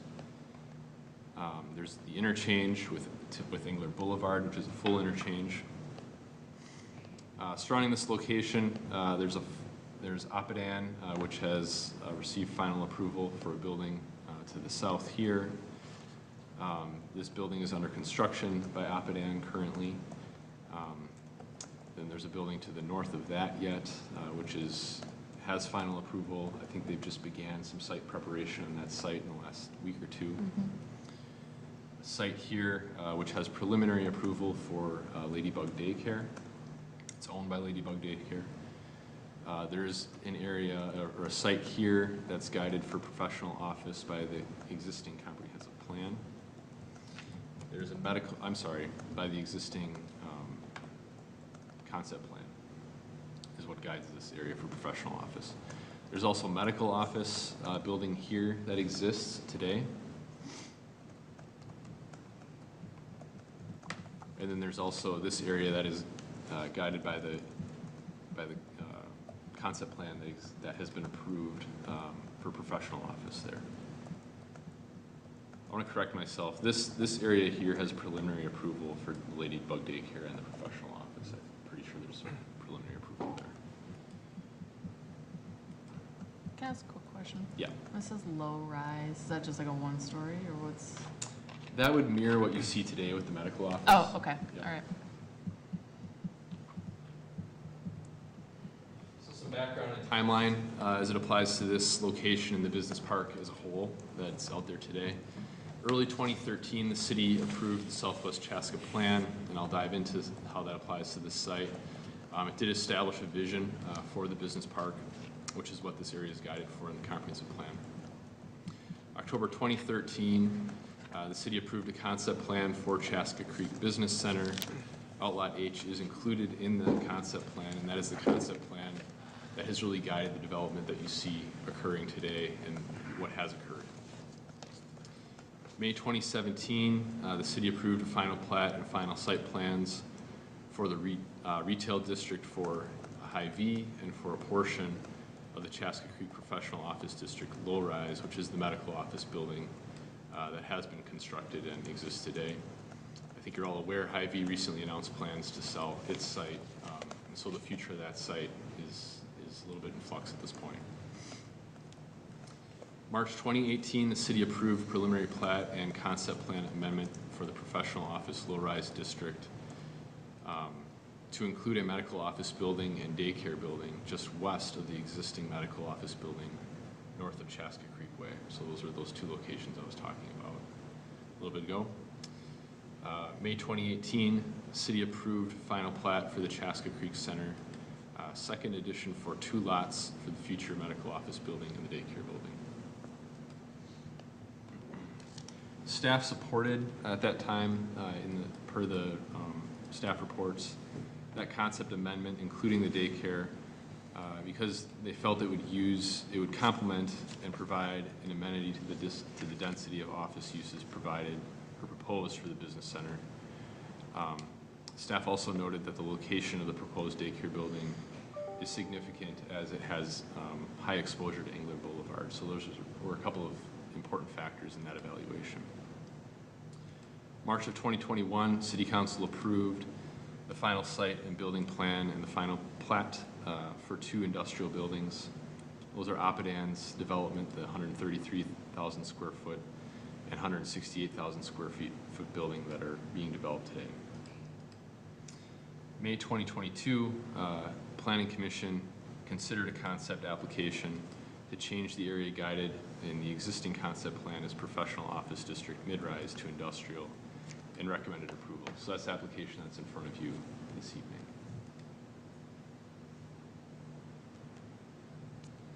The 2040 Comprehensive Plan guidance does provide some language around the business park land use guidance. So to help you get oriented, this is the area that we're talking about at large tonight. This is the area that the Oppidan building is going up on currently. This would be generally the area where Oppidan is pursuing. Hy-Vee sites here, Outlot H right here. All these areas are guided as business park. But what the comprehensive plan talks about for that guidance is that the larger development areas that offer the potential to create employment centers that are characterized by a complementary mix of business uses. Integration of office and light industrial uses in order to create employment centers on large sites. That the business park areas should provide greater diversity of jobs, higher development densities and jobs per acre, higher quality site and architectural design, and a focus on increased tax revenues. Appropriate uses in that guidance are office showroom warehousing, research and development services, high-tech electronic manufacturing, medical, and lodging. Secondary uses would be supporting retail and services such as healthcare, fitness, child daycare, dry cleaning, bank, coffee shop, restaurant, and convenience store. So that's the guidance provided in the comprehensive plan. The applicant notes in their narrative that since the approval of the original concept plan, the City of Chaska adopted a revised comprehensive plan, and the current land use designation for this property is now business park. That is in part true. There is a new comprehensive plan in place since that original concept plan was adopted. However, it has been guided for business park in the previous comprehensive plan when that concept plan was approved, and it continues to be guided as business park. For some historic perspective, you can see how business park was guided at that time or discussed at that time, the language behind that. There's been maybe a couple slight tweaks, but by and large, it's really very similar. The 2020 comprehensive plan, which was not in place when the existing concept plan was approved, did guide it for office. The 2030 comp plan changed it to business park, and that has remained business park in the existing comp plan today. So I'll dive into the Southwest Chaska Growth and Development Plan. That was approved by City Council in early 2013. It provides a guide for future land use and decision-making, public infrastructure investments, and review of proposed development projects in the Southwest growth area. There's a number of guiding principles here that are outlined in that plan that as they pertain to employment districts. Employment districts that can accommodate significant job growth in the community, seeking to achieve 8,000, 10,000 new jobs. Employment districts that offer a greater diversity of jobs that are generally high-skilled, head of household and living wage jobs. Employment districts that strengthen the industrial and commercial share of the community's tax base. Employment districts that take advantage of Chaska's convenient freeway interchange access, visibility, and wealth of green space amenities to create world-class business campuses. Employment districts that are developed with strong physical connection to the overall community, including workforce housing options, historic downtown, community facilities and parks, street network, open space, and trail networks. Employment districts that attract a higher number of jobs per acre, higher site development densities, and higher site and building design quality. Employment districts that can attract medical, technology, and bioscience businesses and the clustering of related businesses. Employment districts that align with the state's bioscience initiative for expanding the bioscience industry within Minnesota. The plan specifically highlights the influence of Highway 212, which I think is also, pointed at that fourth bullet as well, but directly quoting from the plan, the city is targeting the Highway 212 interchanges for higher intensity business park development rather than traditional industrial.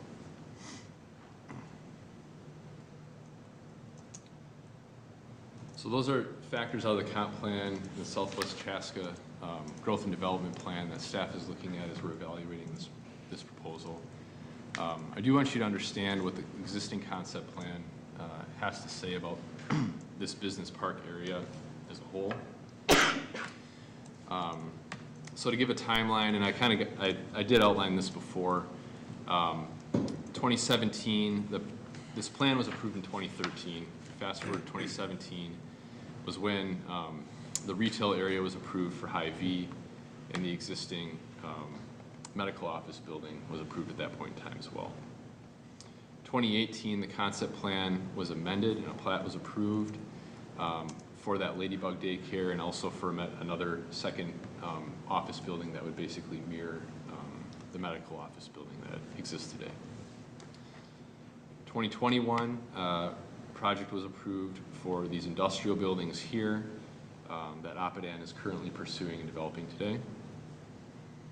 Presently, this site is guided by the existing concept plan for that professional office low-rise, and nothing further has been pursued there.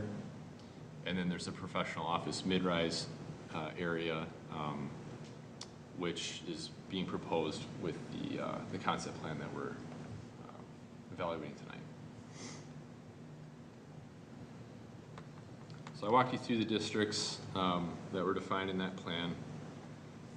The definition of mid-rise professional office district, which that concept plan applied to the location of Outlot H, was looking for unique, flexible, prominent opportunities for Chaska Creek Business Park, encourage development from 2 to 6 stories in height, surface parking or a combination of surface and structure parking, focused on that superbly sited with the most prominent views to and from Highway 212. The site provides an important presence to the highway drivers that corporate users desire.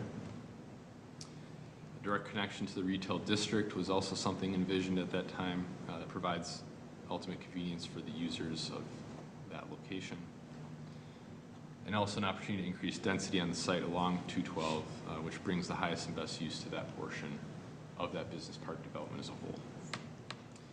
That concept plan also talks about people places, so having places that people have meeting, take a break or eat your lunch. The site has the spaces to do that, really trying to take advantage of those wooded ravines that are there, and trying to provide that as an amenity to people who would be prospectively working at that location, and also visiting that location as maybe a customer or a client. Clearly defined pedestrian way that encourages utilization of a retail district was also a goal of that concept plan. The 2030 concept plan said the business park in Southwest Chaska shall be reserved for large site, high quality, light business park development at such time that market conditions, infrastructure, and land acquisition are in place to accommodate such development. It also talked about the Southwest Chaska Growth and Development Plan, identified the primary purpose of the business park designation as to broaden Chaska's variety of jobs, increase the number of jobs per acre, achieve high-quality site architectural design, and generate higher tax revenues, and that the land uses in that designation would be office, showroom, research and development services, high-tech, electronic manufacturing, and medical. One other factor that I do want to bring up for you all is that on a number of occasions, the developer of this area has worked with the City Council to request reapportioning assessments to Outlot H to support development of the rest of the district. And the City Council has approved that, wanting to support that development as well. Part of the evaluation through those requests has been that this site being in office use could support higher assessments than what an industrial site would.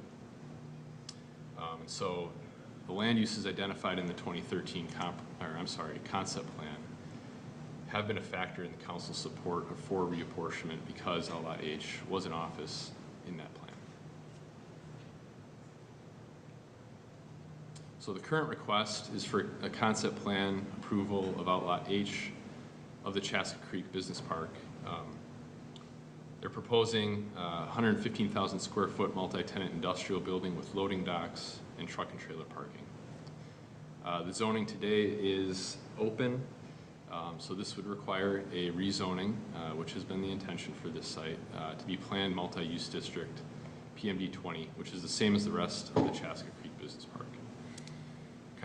Comprehensive plan, land use guidance, like I mentioned before, is for business park. The existing concept plan thinks of this site as professional office mid-rise. So here you see concept plan kind of within the context of the broader site. This is Outlot H right here. So you can kind of see the building is indicated in the darker gray. You've got an access point here onto Chaska Creek Boulevard, which then splits into parking here, which would be for clients, employees, and other people that are visiting in single occupancy vehicles. And then this area here guided for the loading docks. So the site is 9.42 acres. It's west of Highway 212, south of Hy-Vee, east of Chaska Creek Boulevard, and north of a wooded ravine. It's visible from the freeway and benefits from proximity to the full interchange at Engler Boulevard and Highway 212. The building being proposed is 115,000 square feet. The height is not identified in the application, so that'd be something that would need to get defined if it is to move on through the process. The use proposed is for multi-tenant industrial building with loading docks and truck trailer parking. The tenant right now is unknown. They do anticipate about 20% of the building would be office, and that the remaining would then be for warehouse manufacturing. The building design is described to coordinate with two other buildings in the area, referencing the Oppenheim buildings. And you'll see there's some design inspirations that were proposed as well that I'll show you in a minute. The access, like I mentioned, is at Chaska Creek Boulevard.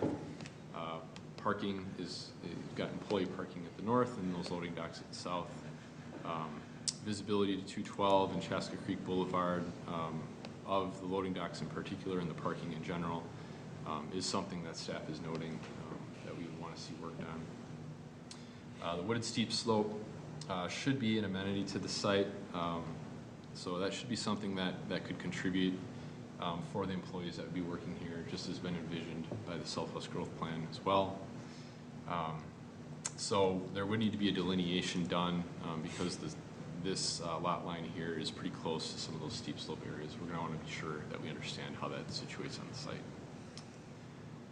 Stormwater, you're just kind of seeing some ideas of where stormwater ponding could go. It should not prevent access to the wooded amenity area, would be staff's recommendation. Also on this plan, it's a little unclear on how it would relate to the property line. Staff's recommendation would be that no city property should be used to support this development. So we need to make sure that that's clearly articulated if the project is to move forward. Landscaping, lighting, and signage are details that are not yet defined, but they are details that typically get defined at preliminary. So some talking points from staff's analysis.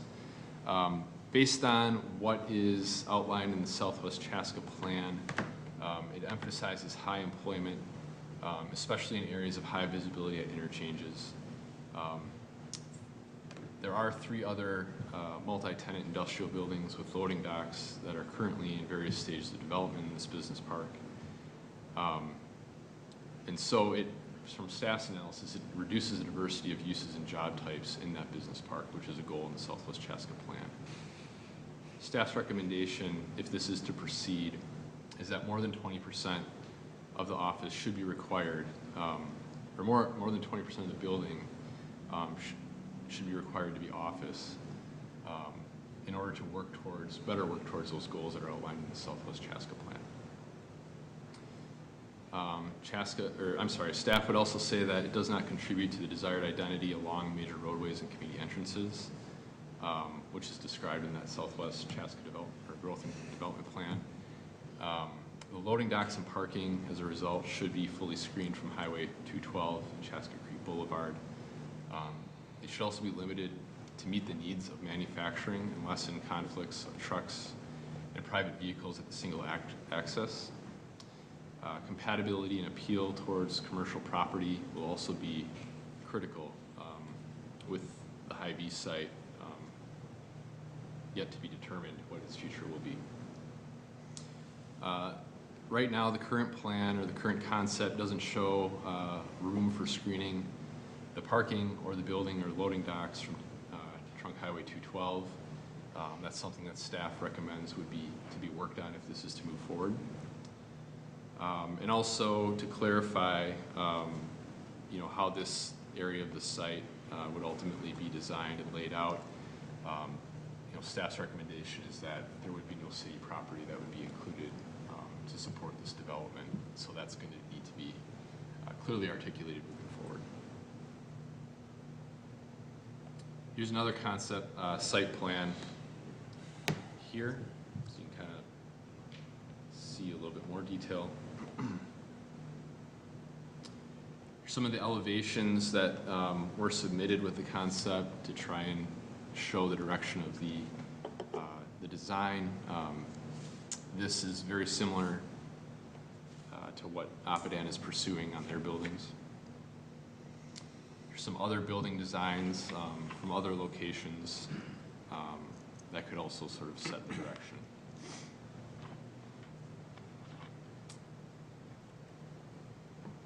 So staff's conclusion is the proposed concept plan is not in line with the guiding documents of the comprehensive plan and the Southwest Chaska plan. Staff's recommendation is that the timing, or opinion I guess, is that the timing is too early on in the development process of this area to consider such a significant downward departure from the approved concept plan that exists today. The proposal for industrial on this site diverges from the comprehensive plan and the Southwest Chaska plan by reducing diversity of uses and job types in the business park. The proposal does not maximize the site's access and visibility to and from Trunk Highway 212. The proposal does not contribute to the desired identity along major roadways and community entrances as are outlined in the Southwest Chaska plan. The provision of significantly lower job levels, quality, and number from the approved concept plan is not acceptable. The provision of little or no room to screen parking, building, or loading bays from Trunk Highway 212 is also not acceptable, and so that'd be something that we would want to see worked on. Extensive amounts of loading bays visible from Trunk Highway 212 are not acceptable from a visual perspective, which leads to that recommendation of limiting the amount of parking bays for the project. The impact of the wooded steep slope is not acceptable, as is described in that master concept plan document. Acquisition of city-owned open space property is not acceptable and not recommended by staff, which is coming from that master concept plan. Underutilization of existing public supported infrastructure is not acceptable. The city of Chaska has helped pay for infrastructure that wouldn't be necessary for industrial or Outlot H. Specifically, presently there's room for a double left turn into the site.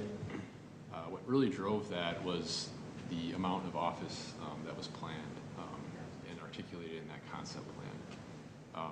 It wouldn't necessarily be necessary under the direction that's being provided here. A requirement of additional public investment in this site to offset the land costs and assessments previously levied against the property would also not be something that staff would view as acceptable. The Planning Commission did take this item up and considered it on May 11th.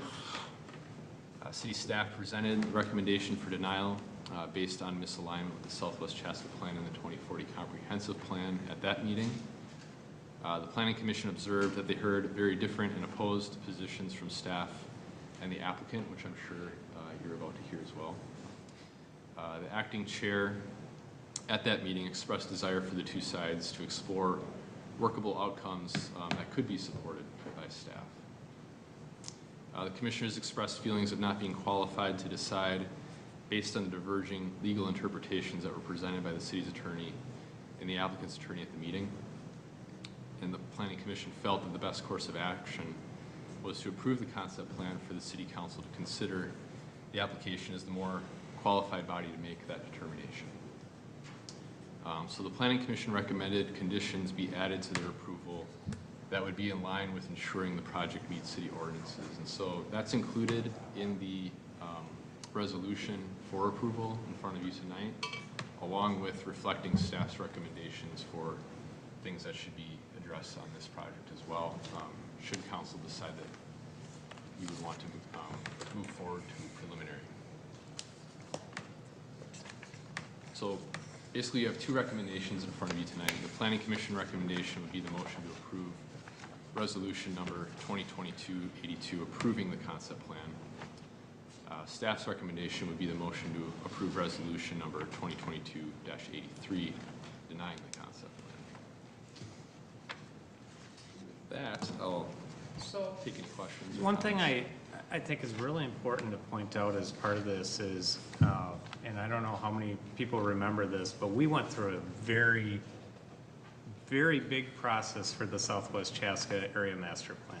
Yeah. We brought in the public, we had Hoisington Colger that came in, we had a task force that was put together to develop this, and it was put together to get community input into what are the things that we should support out in these business areas. That 2040, or that Southwest Chaska Comprehensive Plan was incorporated into the 2040 Comprehensive Plan to help make sure that our vision, I mean, not many communities have the opportunity to have, you know, two interchanges along a freeway and be able to accomplish some vision for job growth and tax-based growth in the community. So I think it's really important to emphasize that this isn't just something that was hatched overnight. This was something that was about a year-long process that we put in back in, I think it was 2012, and subsequently incorporated into our 2040 comprehensive plan because it brought the community together to talk about what the vision was for this site. You know, from the, two things from the applicant standpoint. You know, first of all, you know, if you look at business park, it says an acceptable use is an industrial building. But it also said there should be a diversity of uses within that business park. So yes, industrial buildings are allowed. That's why we have 3 of them that are approved, and 2 of them are being built right now in that industrial park. A 3rd one's going to be built. if you build a fourth one, it's pretty much just a standard industrial park. And especially when you have the site that's directly along the freeway, which is most visible to people, it really underutilizes what was developed as part of that Southwest Chaska area plan. The other point I'll point out is we are very sympathetic to the applicant. This market for an office right now is not good. And to me, I completely concur with what the chair of the planning commission said at the time is, go back and find a plan that comes up with a compromised solution to how we still maintain a high quality nature here, but something better than this. I mean, and that's something we've reached out to the developer to say, hey, we are more than willing to sit down and talk about what would be an acceptable compromise here, but we have to act with the application that's in front of us, because we have a legal timeline that we have to follow to be able to act on that. For us not, to try to negotiate with having an active application in front of us, we have to act on this. To me, there is some type of solution that's in between all office building and what is being proposed here is just a plain industrial building. And if you look at even the changes that are put in the struck resolution, it takes out the sections that provisions that any building constructed on the property meet the following requirements. At least 25% of the building must be office research, with the remaining amount being used for manufacturing. To me, what that's saying is this could be a warehouse building. This could be a warehouse just like any other industrial building that's on that site, which within that business park is acceptable, but to take the prime site in that development and turn it into something that does not take advantage of the fact that it's, a prime site on that 212, and it doesn't create the diversity of uses that were anticipated as part of the Southwest Chaska plan. To me,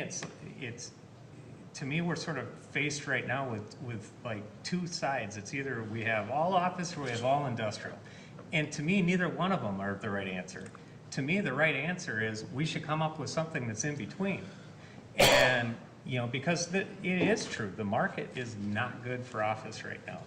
And I think we do need to be at least cognizant to that and recognize that, but that doesn't mean that we should give every standard that we created in our Southwest Chaska plan and throw it out the window and accept anything that comes. To me, it's going to set a precedent for what happens down on County Road 44.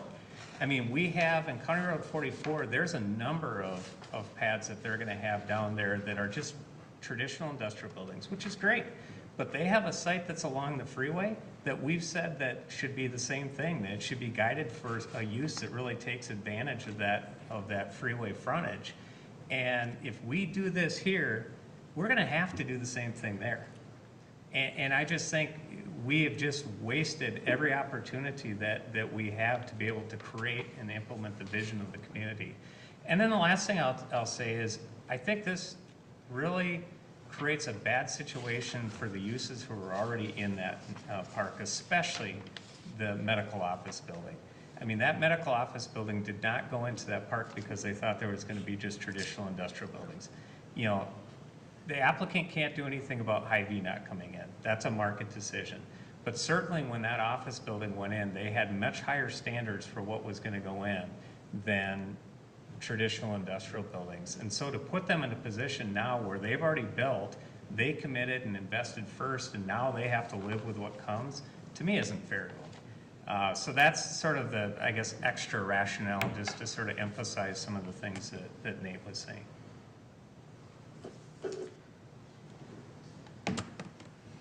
Questions? We just don't have time to look at this document. I don't understand the readouts. This is our resolution, but somebody else struck it. I do. Right, so the developer is proposing to strike this language from the approving resolution. What they're asking to have struck is basically the language that would require it to be manufacturing and not just warehouse.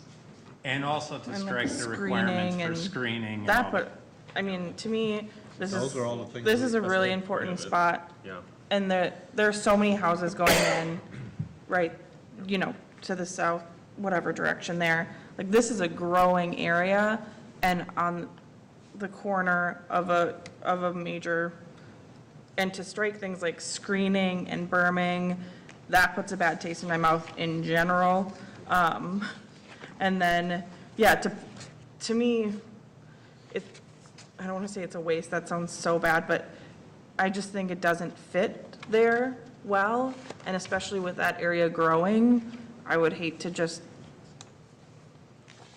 go forward with something that doesn't fit, and I think, yeah, thinking about what's surrounding it, and especially with the opportunities now, Hy-Vee not going in, we don't know what's next for that piece of property, and so that makes me hesitant to just deviate from where we were going and all the output we got on, or input we got on this area in southwest Chaska.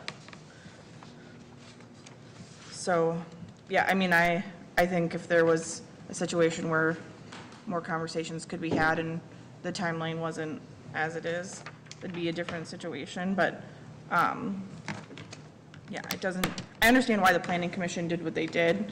I do think it's something that we have to decide as a council. I fully support the way they handled it, and they weren't put in an easy position either, so, yeah, I guess that's my thoughts.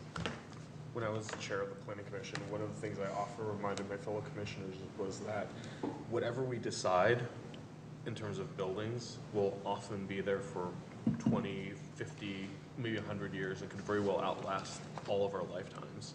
So whatever it is we put out there, better be right on it. Because if we make a mistake and have something we really regret having out there, it could be something we'll have to live with for a very, very long time. That said, I was part of this visioning too when we did this, and there was a lot of very deliberate thought in making sure that what was there was fully integrated into the rest of the surrounding community in terms of the berming, in terms of the screening, in terms of the balance of things that needed to be on that site. We had our differences of opinion of how much, but we all agreed that it needed to be a mix of some sort, which is why there's retail, why there's mid-rise, why there's low-rise, and as well as industrial.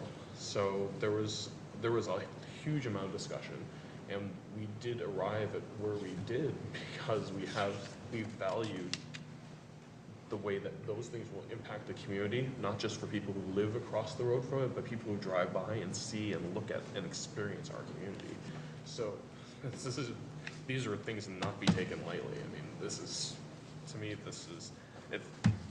we need to really take a step back and, this property's been vacant for, 200, 300 years, or 1,000 years. I mean, no one's built on it before. It's greenfield, right? So, I mean, is there a rush to build something today just for the sake of building it? No, we need to get it right because it's going to be with us for a while. I think the applicant would say is that, there's a fear that the economy is turning. But there's always that concern that the economy can turn. And again, I do empathize with the applicant that, to do 100% office building there right now is probably not feasible. But I do think that there's other alternatives that exist that don't have to be to this extreme and probably don't have to be to the other extreme either. I will 100% agree with the applicant that now the market for offices doesn't exist. When it'll come back, we don't really know. But whether there's some hybrid use for mixed offices, because there's going to be things like product development where you've got to be in the office, in a lab, working on things, working development. That's going to be near or in or around manufacturing. And we have plenty of biotech, and not all those people can work remote because they've got to be working, in their facilities, in their labs, and that's just the nature of the type of work it is. So, 100% agree. There's got to be some balance because, this is just too far away from that vision of what we had established.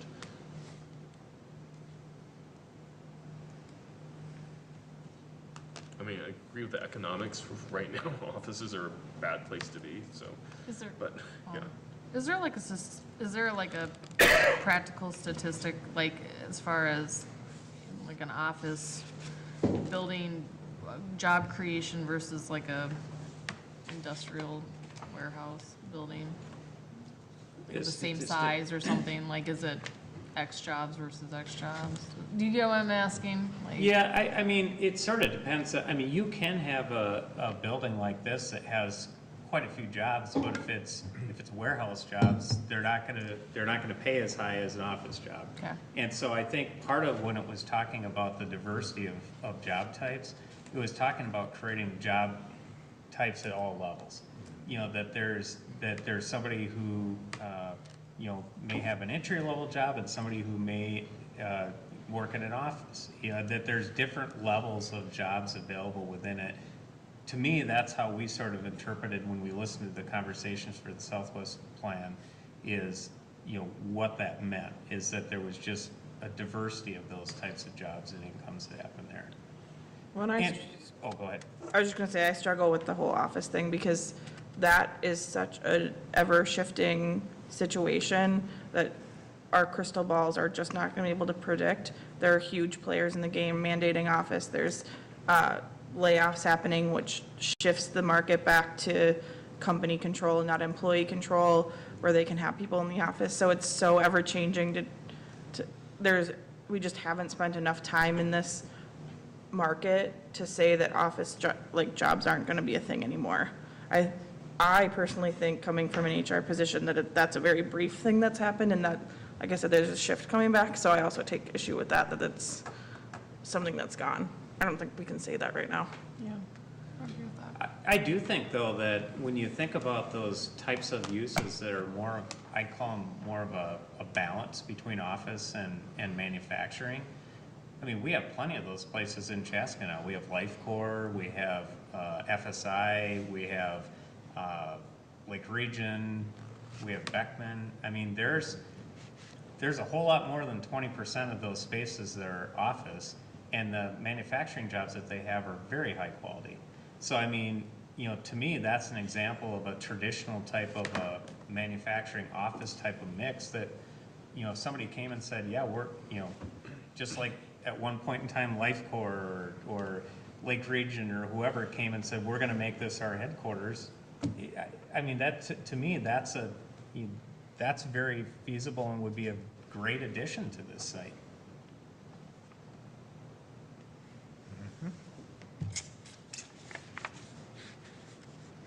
Well, I totally support as well that was part of those early plans about how this was gonna be office, and we talked about the trails and the parks and places for people to go, you know, obviously, like Matt said, we can't control what Hy-Vee did that changed some things, but I'm just a little concerned that we jump and go a different direction.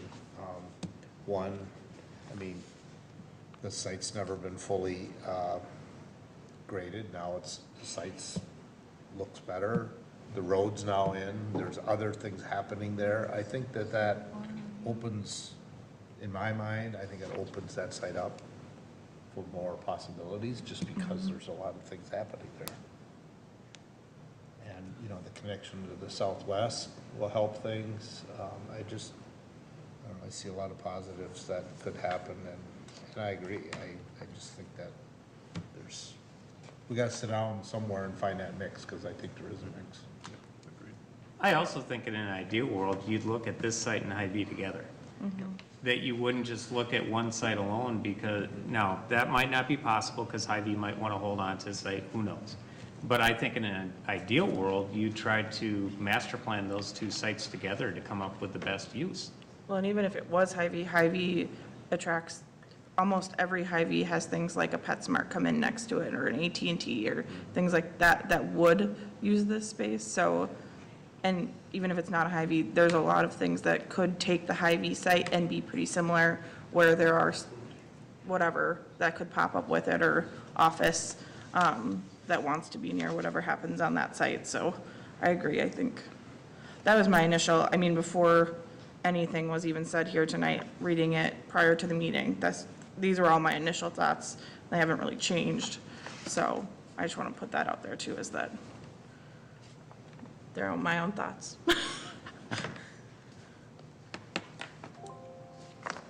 What else got anything else up here? I know the applicant would like to speak. Go ahead. I was reading the paperwork and listening.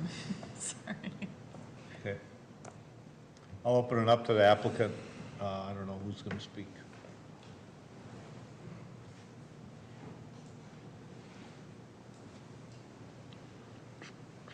I'm Dave Picornia with Community Asset Development Group, and we're the development consultant on the property. And with me tonight is Jerry Trenda, who is part of the ownership group, Wabash Capital Farms, and Christine Eide, who's our attorney.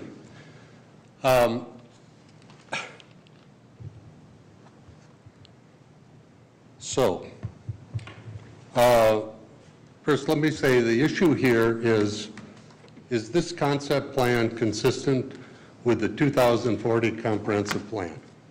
And I would agree with Nate's saying that the Planning Commission was confused. They were.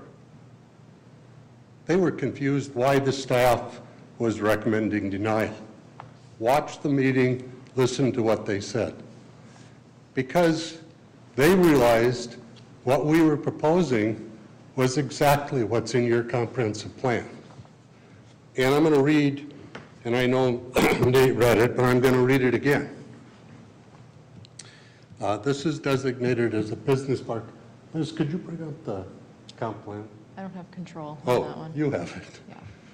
The one that shows the comprehensive plan. What it says is this area is guided for integration of office and light industrial uses in order to create employment centers on large sites that provide a greater diversity of jobs, higher development densities, and jobs per acre, high-quality site and architectural design, and increased tax revenues. Office showroom, warehousing, research and development services, high-tech electronic manufacturing, medical, and lodging are typical businesses appropriate for this land use category. Hey, can you bring up the picture of the comp plan? The one that's got the land use plan? That's it. So this is the 2040 comprehensive plan. As Nate mentioned, there was a 2030 comprehensive plan that looked very similar to this. And there was a 2020 comprehensive plan. And that comprehensive plan actually identified the property that we're talking about tonight as office.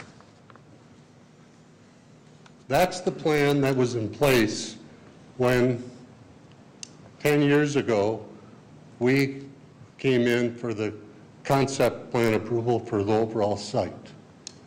Subsequent to that, you went through your Southwest plan, you updated the comprehensive plan. We actually participated in those meetings, and we supported the changes that came about with this area all being designated as business park. It is not designated, it is not guided as office park, or excuse me, as office. It is guided in your comprehensive plan as business park. Exactly the same as the two properties that Oppeton developed, exactly the same as the recent approvals you had for the Annenbeck property.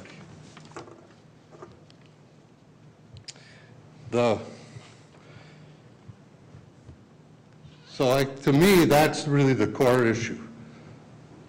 The rest of the things regarding site plan and screening and parking, those are all things that get dealt with in preliminary site and building plan. Can it be a mix of office, as their administrator was saying? Yeah. But until we have a concept plan, we can't bring you a site and building plan. That's your process. In the staff's recommendation, they had 10 reasons that they felt that this should be denied. One of the reasons was it's too early in the development process. We've been marketing this site Bert, 2000, well, 10 years, no, more than that. 12 years. We've had zero interest in office use. You've also had none of the houses coming in. You had no roads. Yeah. You had no grade plan. I mean, none of that was done. But the reason why we didn't have those is we didn't have any users. Had we had a user, we would have put those improvements in. But that's not typically how development plans industrial parks work. I mean, that typically, people aren't going to come on speculation, they're going to come on a site that's ready. Well, I don't agree with that. That's clear. That's not what happened with Hy-Vee. It's not what happened with the medical office buildings. Those both acquired the property, and then we put the improvements in. I'll just point out that just recently, our brokers on the site came out with a report that showed that in the southwest area, there was 2,571,000 square feet of vacant office. That's 21% vacancies. Sorry. Can you repeat that again? We just don't feel that there's going to ever be a demand. Can you repeat The that? last office building, Councilmember Hubbard, would like you to repeat those. I'm sorry, I missed that. Okay. Well, can you repeat that statistic again? 2,571,000 square feet of vacant office in the southwest metro area. The total Twin Cities is 17.1 million vacant office. The last large office building constructed in Chaska was in 1975. That was the Hazeltine Gates building. The staff also said that that converting the Outlot H from the current guidance of professional office to industrial reduces the diversity of uses and job types in the industrial park. Well, first of all, it is not guided for office. It is guided. Guided means it's, what does it say in the comprehensive plan? Our presentation wasn't saying it's guided for office only. Our presentation said that a business park says that there's diversity of uses of types in there. And Mr. Paporni listed off all those uses. If you put one more industrial building in here, you don't have a lot of diversity. So I think it just needs to be, I think we need to be clear. I'm just reading what's in the staff's report. I think we need to be clear that our report is not saying that it needs to be all office. Our report is saying that there needs to be a diversity of uses. So this notion to say that we're saying it has to be all office is not what we're saying. Yeah. Again, all I'm reading is what is in your report. Well, I'm saying what we mean. Okay. So, well, I'm not sure what that means, but okay. It's just, my point is it is not guided for professional office. The third point the staff makes is it says the provision of slightly lower job levels, quality and number, from the proposed concept plan is not acceptable. I'm not sure where they get that data or what that decisions make, because these types of buildings, these multi-tenant buildings, can be very high-tech. So I'm not at liberty to tell you some of the users we've discussed, but I can tell you that some of them were names that you would know because they're in Chaska today and they're very high-tech. So the idea that these multi-tenant buildings have lower quality jobs than offices just isn't true. The next point you make is that the proposal does not maximize the site's access and visibility to and from Trunk Highway 212. Well, first of all, the access to this site is identical to the other large sites in our park. All of them come off of Engler, and then down onto Creek Road. This has no better access. It has more visibility. That is not necessarily a positive.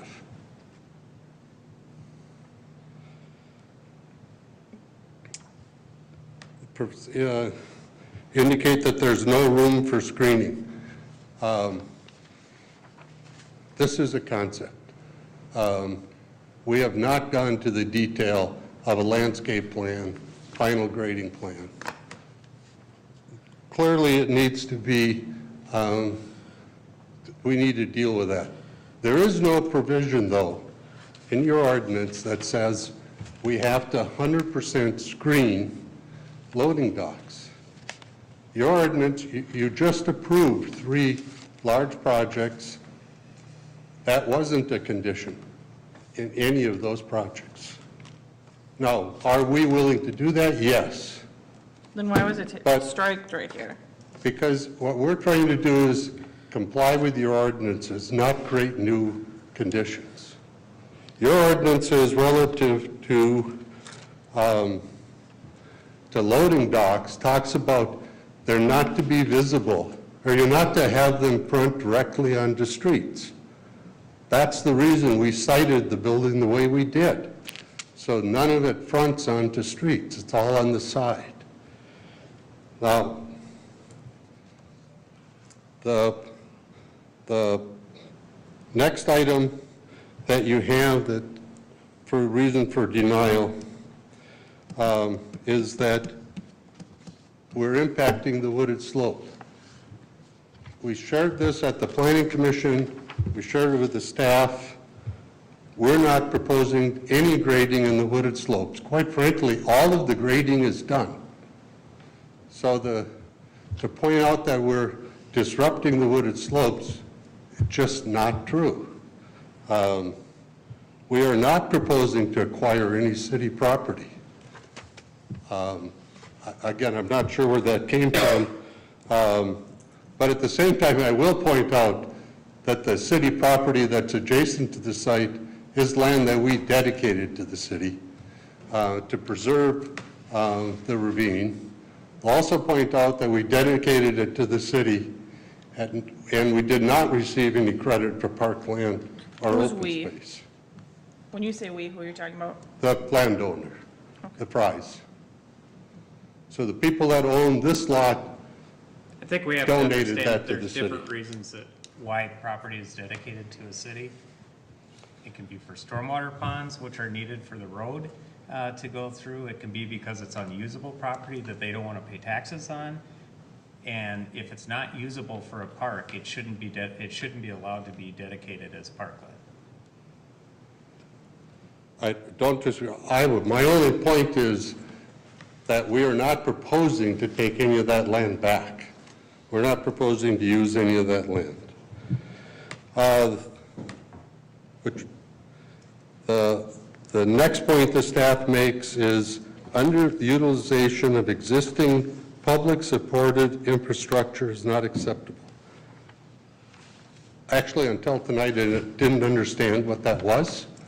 From listening to what Nate said, I understand now that that relates to the additional turn lanes in signal that was done on Engler. The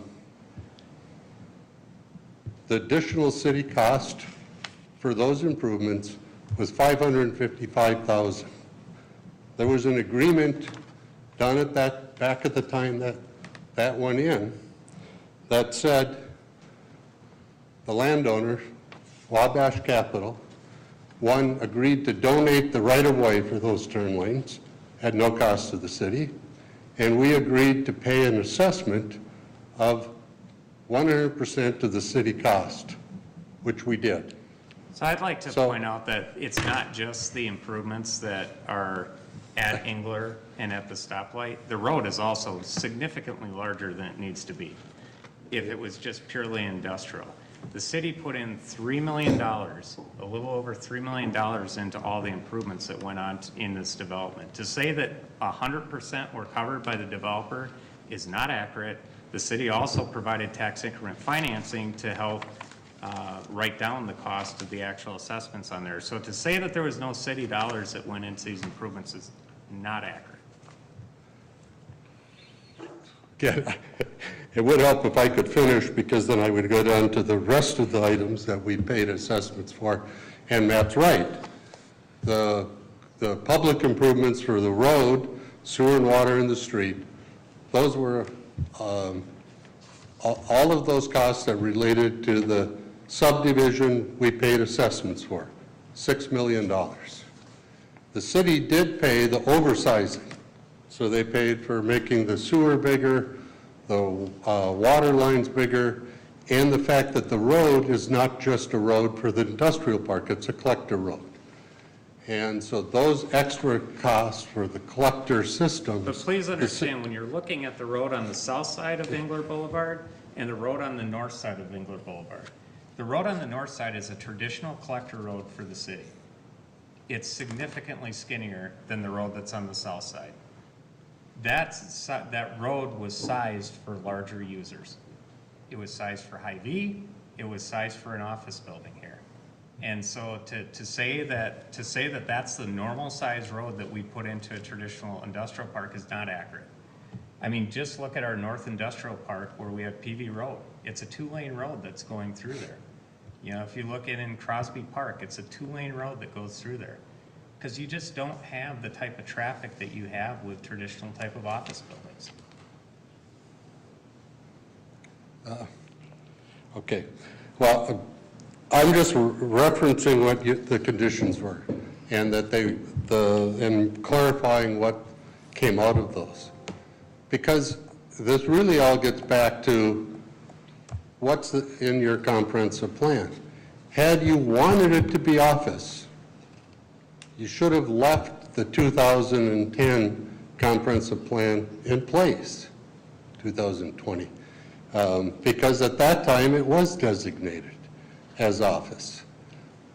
But as you see on the plan today, that's not what you've designated this land use for. So until we can come in and get a concept plan for a use that's consistent, we can't go to the next level of figuring out, okay, exactly what's this building going to look like, what are the exact users, but I can tell you, we can't develop, we can't sell the site for a corporate office. Secondly, we're not required to be a corporate office. You might like it to be a corporate office, but that's not what your comprehensive plan says. And I would argue we have a right to develop consistent with a comprehensive plan. And this was the discussion that the Planning Commission had. And they said, why are we meaning the city, trying to come up with a different comprehensive plan or different use than what's permitted in our comprehensive plan? Because this is consistent with your comprehensive plan, and we will assure you that we will be consistent with your ordinances, just as the other developments in the project and the park have done. But until we can have a concept plan approval, we can't get to the next level. So I'd ask you to approve the resolution based on the recommendation that came from the Planning Commission. If you have other questions, we're glad to answer those. And if you want to talk about kind of what's the exact uses, we're just not far enough along in our planning process to know what the uses of the building are going to be. But this is very similar to the process that you've done with the other sites. And they will be back in with detailed uses as they go through their planning process. You just asked us to approve what came from Planning Commission, which had certain provisions in it, but then we've been handed a document with them striked out. So now I'm confused on the message. Do you want us to approve this, or? I do want to clarify. Yeah. The resolution for approval was not included with the Planning Commission meeting because staff's recommendation was for denial. So there was a resolution of denial that was presented at that meeting. Yeah, so they Resolution of never had a approval. resolution for approval in front of them. That was developed after Planning Commission's recommendation So it's of a- approval to council. So they had no The approval would provisions? be the approval that's in the packet, correct? Yeah, You so talking what, about that? But then So- they've striked so it plan- out, though. Planning Commission, in their meeting, when they recommended approval, suggested a number of conditions that are consistent with, how we evaluate a site. So those things are in there, but as staff would typically do, we also included some conditions in there that go off of recommendations that I walked you through as I was presenting. And so a lot of those recommendations that are struck through have to do with recommendations that staff was making based on our site plan analysis and the review that I was presenting to you. right. And I agree with Ned. What happened at the Planning Commission, they recommended approval and that had a narrative of conditions and directed the staff to prepare a final resolution with conditions to present to the city council.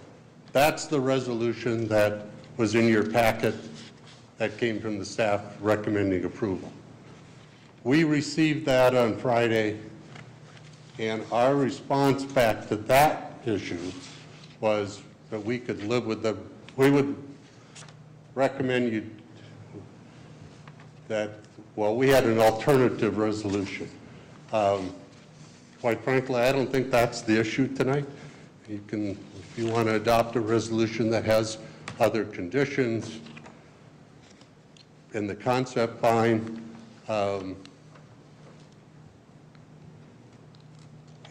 And we'll need to address those. I mean, it wouldn't be unusual that between now and we come back for preliminary building and site plans, those conditions will either be fully met or partially met. I mean, those are all the kind of discussions that occur between the developer and the staff in that kind of next phase of approvals.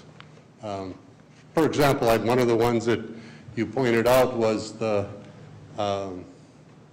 hiding the bays.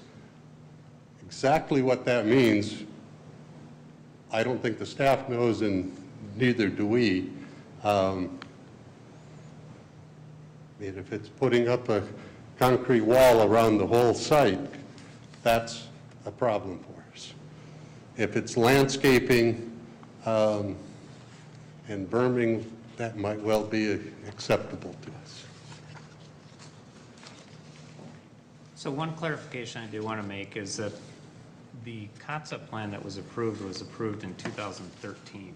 That was under our 2030 comp plan, not our 2020 comp plan, which called for a business park, just like this does. And again, business park calls for a diversity of usage, which can include industrial, but also can include many other things to create that diversity of that. But I think one thing that is important for us to hear is from Mike about how the Southwest plan was incorporated into our 2040 comp plan, because I think that's an important factor here of why we're using that as the guiding document for how development happens in this area.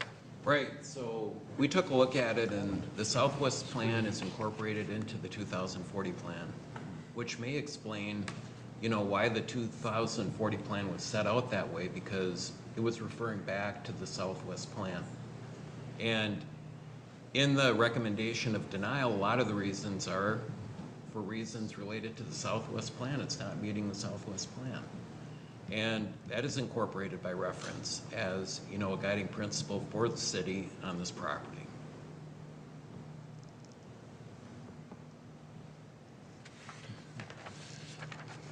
So, yeah, in my view, it's not accurate to say the 2040 plan is the standard.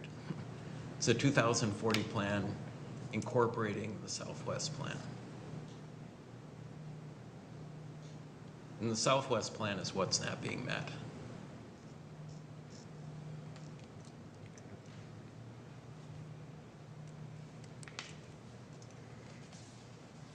You want to say something? Thank you. My name is Jerry Trenda. I'm the president of Wabash Capital. I represent 1/3 of the Fry family. I'm going to give you some background because it seems like there's a lot of corporate names going on here. But This property's been owned since 1969 by the Fry family, three brothers, George, Dick, and Gene. I work with the Gene Fry branch of the family. Dick is in his late 90s. My owner is in his 90s, and George has passed away about a week short of 100 from COVID a few months back. It's been owned since 1969. We've farmed the property through tenant farming. Their concept was they wanted to own the land. Hopefully the highway would run nearby and it would have some value at some point in the future. They caught lightning in a bottle, and 212 came right through the property. Over the entire course, the families worked with the MnDOT, the city of Chaska, to try and develop a plan. We purposely got involved with Dave Corney because his vision of community development fit the Fry family example of trying to be good citizens, but also they're investors, as we all are. We try and make a living. I work for them in the capacity, I'm a CPA. I also work more in the investment field. But the main point I wanted to make is give you some background. This is family owned. It had been passed down through estate planning to the family members. I represent 15 of the second and third generation Fries. The other family groups, I don't know how many there are. There's probably 27 total owners. So it's pretty diffused ownership now. So what we're trying to do is have concentrated representation so we can do the best for the family, try and, develop this land. We're landowners, we're not developers. This is all very complex. We've worked with the city to build a development plan. We got the Hy-Vee sale closed with the hope that that would lead to more development. We've been working with Ennebeck, who owns the land to the south, to see if we could partner. They also have done a number of things to try and get this land developed, to develop a tax base for the city. Hopefully it works out for us too. I think we've made some money off the land as it's been sold, but we've also put a lot of time and effort into trying to work with the city. The main point I wanted to make is give you some background on that, but also the fact that we're finding ourselves in a very strange economic time. I think I've heard anywhere from 8 years to 20 years of shift in workplace has happened in 6 months when COVID hit. We shut our office, we all work from home. If I have a phone and a laptop, I could work on the moon if I have Wi-Fi. That's what's changed. The statistic that Dave mentioned about vacancy, that's not half the story. I'm in the investment field. If you looked at the leased but unoccupied square footage downtown, it's estimated it's up to a third, not the 17%. It's up to a third of property is vacant. So if you own Class A business property or Class B, that's going to take a tremendous hit. So there will not be office space built, I'm thinking not for decades. So I do think we have to reshift our vision, and this is where it's going. I mean, if you look north of Engler Boulevard, you've put in 2 data centers. If we could put in a data center, we'd put in a data center. If you tell us we could put in an apartment building, we'd put in an apartment building. We've been trying to develop this in partnership with the city, so you would get the development you needed, the trunk road, Engler Boulevard. If you could put up the map again, please, Nate, of the concept plan. My understanding, and I've been involved with this since 2005, one more back, or 2 more back, the purple. One more. This one? It's the purple, well, it was one with It's the comp plan. The comp plan, I'm sorry, Oh. the comp plan, yeah. This one. You'll notice our property ends right about there, just on the other side of that creek.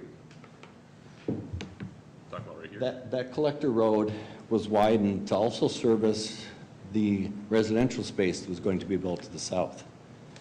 And we agreed to put in a lift station at the bottom of our property to pump the sewage up to Engler Boulevard. Now that changed when you changed the sewer and made it run down from our property to the city.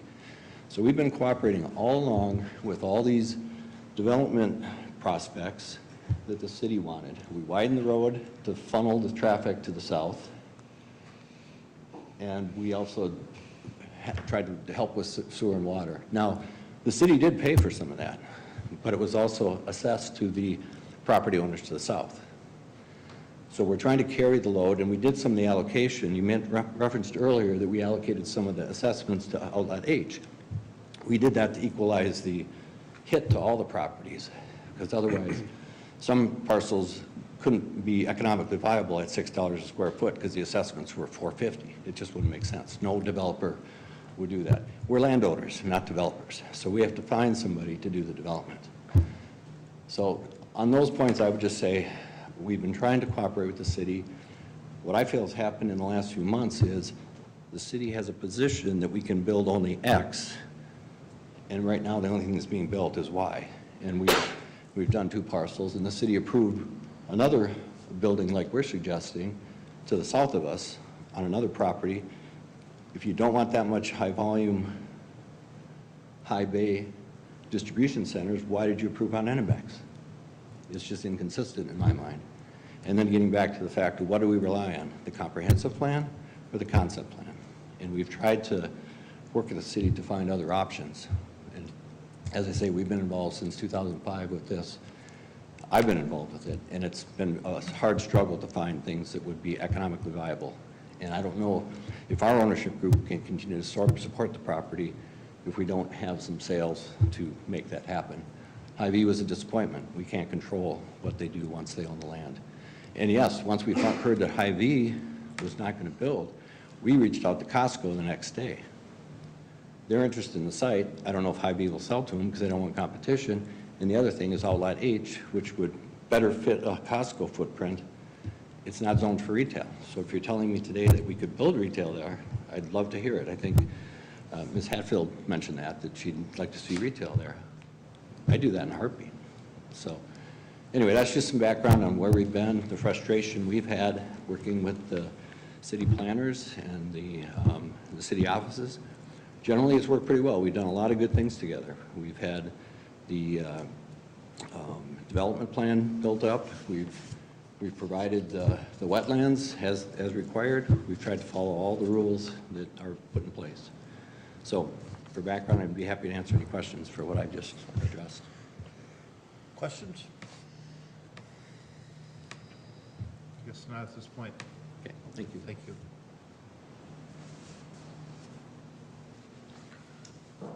Good evening. I'm Christine Ide. I'm an attorney at Vantage Law Group, and I represent the Fries. I want to thank you for being here tonight and listening to Mr. Pokorny and Mr. Trenda explain the situation with the property. I also want to thank city staff for working with us and trying to develop a reasonable solution to the quandary that we find ourselves in with respect to Outlot H. You know, I respectfully disagree with the city attorney. I've thoroughly read through the comprehensive plan. I understand and acknowledge that the Southwest Development and Growth Plan is incorporated by reference in the comprehensive plan. That doesn't change anything. It still means that the park, the Outlot H, is guided for a business park. It still doesn't disrupt the current diversity of uses within the area. And quite frankly, I'm not even sure where in the city's ordinance the whole idea of a concept plan is required for the property owner to develop the property. The only thing that we can come up with is that the comprehensive plan guides the concept plan approval.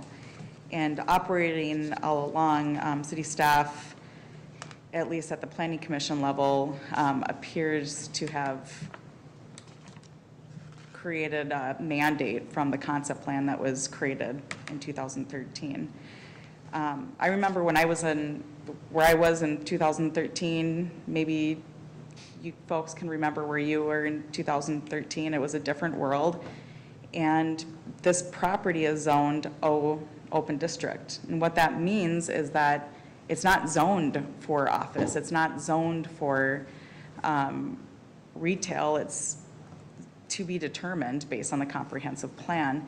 And the city's own ordinance requires the city to take into consideration market conditions. That's the exact language of the city ordinance. So the city council, when it eventually does zone this property, it has to take into consideration market conditions. So what are available uses for this this particular site? Well, As Mr. Trenda pointed out, retail is not available. If we wanted a PetSmart there, we couldn't legally develop it. To be clear, I wasn't saying that there should be a PetSmart Right. there. So if we could No, stop but using I that, mean, that'd it's a be good great. point. You know, it's an area where there's residential areas nearby. I mean, it would be fun to be able to, or convenient to be able to stop at the area, pick up something for your pets while shopping at a Hy-Vee that unfortunately doesn't sound like it will be developed. But we are bound by the comprehensive plan.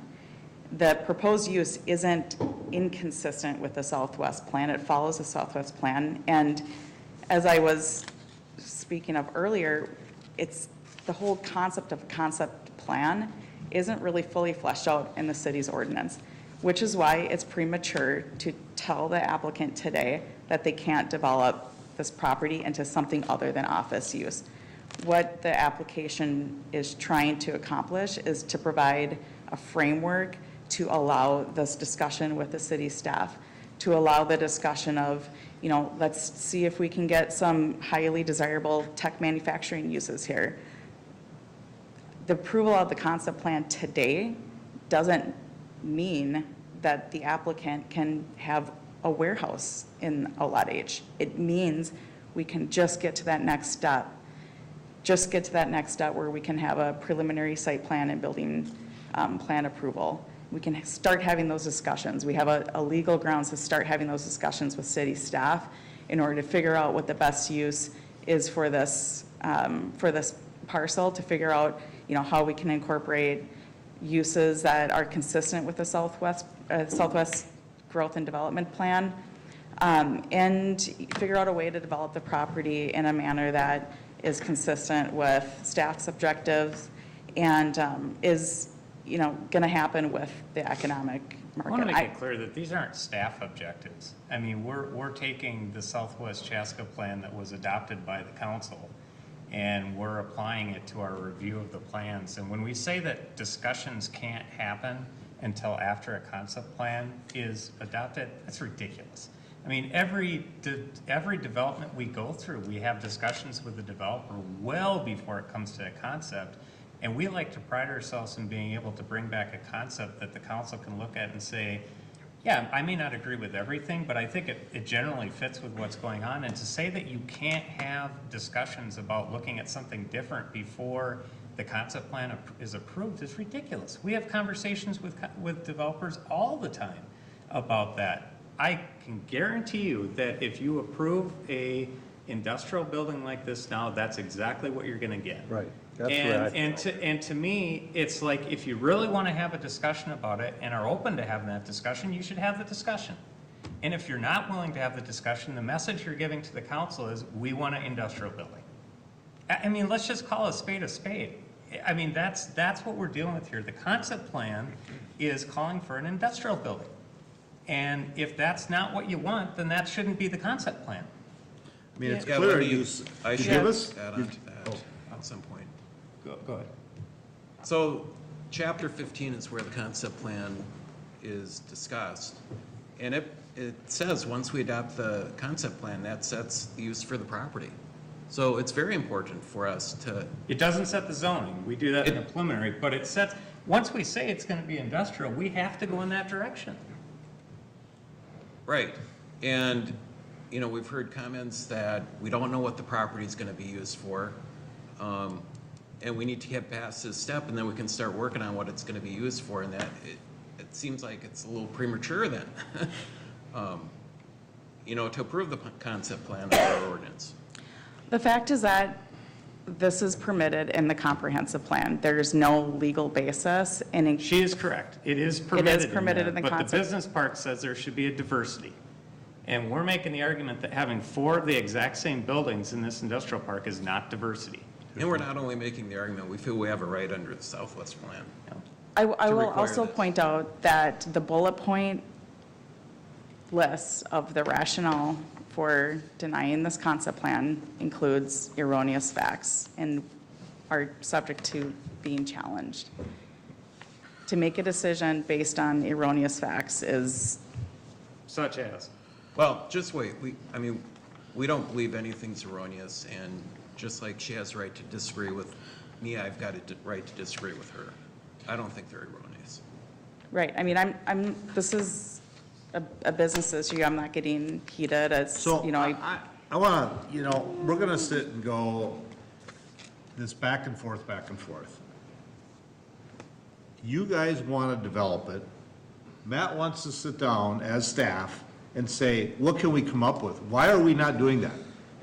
Why is it that you're coming forward with this industrial building only? You come to us, Dave says, oh, we're willing to screen, but yet you hand us a document at 7 o'clock that we're supposed to read. It says, we're not doing any screening. We don't want more than 25% office. How can we work earnestly with you when you say one thing and you give us this that says it's different? well, I think What happened to, why can't we sit down and have that conversation?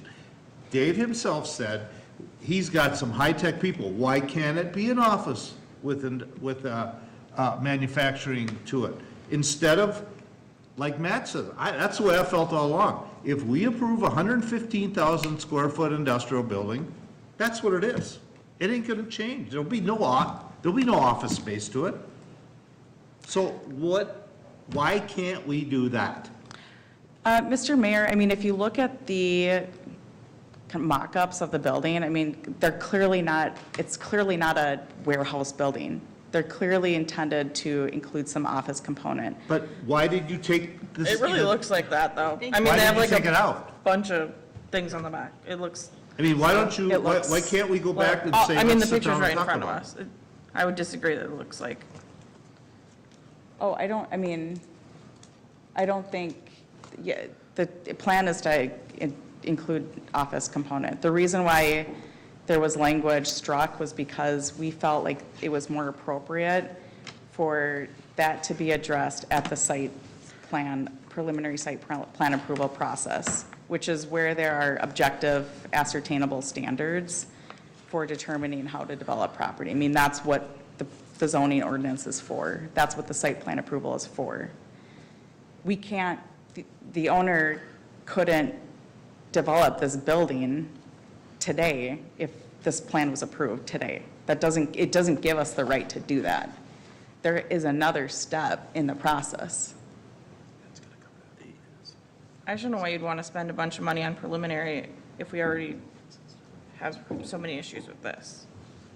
That to me is. Well, and then to the other, the reason why we're here, and my understanding is, I haven't been involved in the back of the room discussions with the city administrator, but my understanding is that the office building has been pushed, and it is being pushed and pushed and pushed on the site. I'm a real estate attorney. How those discussions have gone. I'm a real estate attorney, and we are at the point where we have office building owners scrambling. Investors are, there's no one investing in office buildings. It's not happening. We have office building owners scrambling to figure out how to convert vacant office space into other uses, like residential. But no That one's is how saying bad it office is. building. This is 25% office, and it got struck. Like 25% office is not an office building. I would like to offer up that I feel I've been very consistent talking with the applicant since I remember there was a discussion that Dave and I had very early on, and he talked about this, and my feedback was I think there's something between industrial building and office building in the middle somewhere that we could come to an agreement on that would be more in line with what the Southwest Chaska plan is saying. We had conversations about that as late as last week, about trying to open up an opportunity for those conversations. But the issue and the challenge with that is that we have a concept plan in front of us with obligations in our ordinance on timing on how we evaluate that. And if we don't meet those obligations, it automatically gets approved. So I did offer up as late as last week that it'd be much easier to have those conversations if the applicant was willing to withdraw this proposal, this application. They chose not to do that and desired to come here and have this conversation tonight. When we met with the Here we are. property owner. I'm more than willing to have those discussions. When we I met with the expressed that. property owner, they respectfully said, we disagree with you as a staff. We would rather go to the planning commission and the council to have them tell us that. And that's their prerogative. They can do that. But we clearly said when they did that we could not support it as staff. We said that right from the onset, that we do think that there's some room in between 100% office and an industrial building. I mean, you're absolutely right that the office market for pure office is just not there now. And there is some place in between. But I think Nate is absolutely right that we were clear to say it's absolutely your prerogative as an applicant to go forward, but don't expect our recommendation because we don't agree with it. So, okay, so let's make sure we're on the same page with a few things here. So, Mike, you said that based on section 15 or chapter 15, that we have to make a decision, right? And whatever. I think it would be a mistake to approve the concept plan under the illusion that really the use is going to get decided later. Right, so whatever we approve, it becomes that use because that section locks us into that use as a direction. Yes, that's what I'm concerned about. Yeah, if we don't make a decision, it automatically gets approved, right, as is. Right, so under Minnesota law 15.99, we did an extension, so we have 120 days from the date of application. Right. And if we don't act before then, it's going to be deemed approved. And then in our ordinance, we have an additional requirement that says, once the planning commission makes its recommendation, the city council shall act within 45 days. Okay. And that's really what we're concerned about tonight. So, you know, my ask was, well, first of all, let me back up. I was also in some discussions last week where we talked about continuing this matter more or less, you know, having them waive the 45-day requirement, just getting an email from them saying, you know, if you guys go past the 45 days, we're not going to raise that as an objection, so that we'd have more time to talk about it. And they asked to come before the council, just like Matt said, which they've got a right to do. Okay. right? It's okay, so, yeah, okay, so we got that snapshotted, right? Right, so that kind of sets all the framework. Kind of some of our framework. Yep. I think there's also a common discussion here that I don't think anyone in this room thinks this should be 100% office. If anyone thinks this should be 100% office, raise your hand. Right? Okay, so I think everyone is in agreement on this, right? Now, staff wants to work with the applicant. Applicant, you said you wanted to work with staff. Is that correct? Or did I mishear what you said? Yes, I think so. I think you hit it right on the head. The issue has been, and the reason, again, there was nothing, no nefarious intent on us redlining or a resolution. Part of it was, that falls on me. Thursday night, I scratched my cornea, so I was in ER overnight, and so it got delayed on my reviewing hers, and we didn't want to just dump it on you, but we could not accept the, what did it say, greater than. So let's back off on the redlining, okay? Yeah. Staff wants to work with you. If you're willing to work with staff, then we need to buy time to sit down at a table and figure it out. Because right up here, we're not going to solve it up here. All we're going to do is we're going to just go back and forth all night and waste a lot of everybody's time. I think our confusion has been when the planning commission approves something and the staff denies it. Well, we're not denying it. Staff's not denying it. We're not denying it. The council makes the decision. And they recommended to Staff that to is the a planning commission, recommendation. so that should come as a We have to surprise. get that clear. So I think all it is, so really at this point, where we are is, we as the council need to make a ruling, one way or another, make a decision as a collective body of what direction we're gonna go. If you're willing to come to the table with staff and start working through what that in-between is, we just need to find the right vehicle to allow that to happen. Are you on board with that? I'd like to see some guidance as to what's out there, because we've had a couple of offers in the last 6 months on the property. And with the restrictions that the staff was putting on, and Dave helped me with where they drew the line, developers weren't willing to go there. So I think collectively, we can provide guidance after discussion here of what that is, and provide that guidance to staff, and then figure out the appropriate vehicle, through whatever vote we take, to help you come together to have that conversation. If you're willing to, and staff is willing to. In good faith. I think so, yeah. I'm trying to offer this in good faith because I just want you guys to talk, right? Yeah, and I think we have been. I think it's devolved recently. Listen, I don't want to hide behind lawyers. I don't want to hide behind legalese. I don't want to hide behind ordinances. I just want to sit down, figure it out. What do you want to make money? I get it. You want to develop that property? Get it.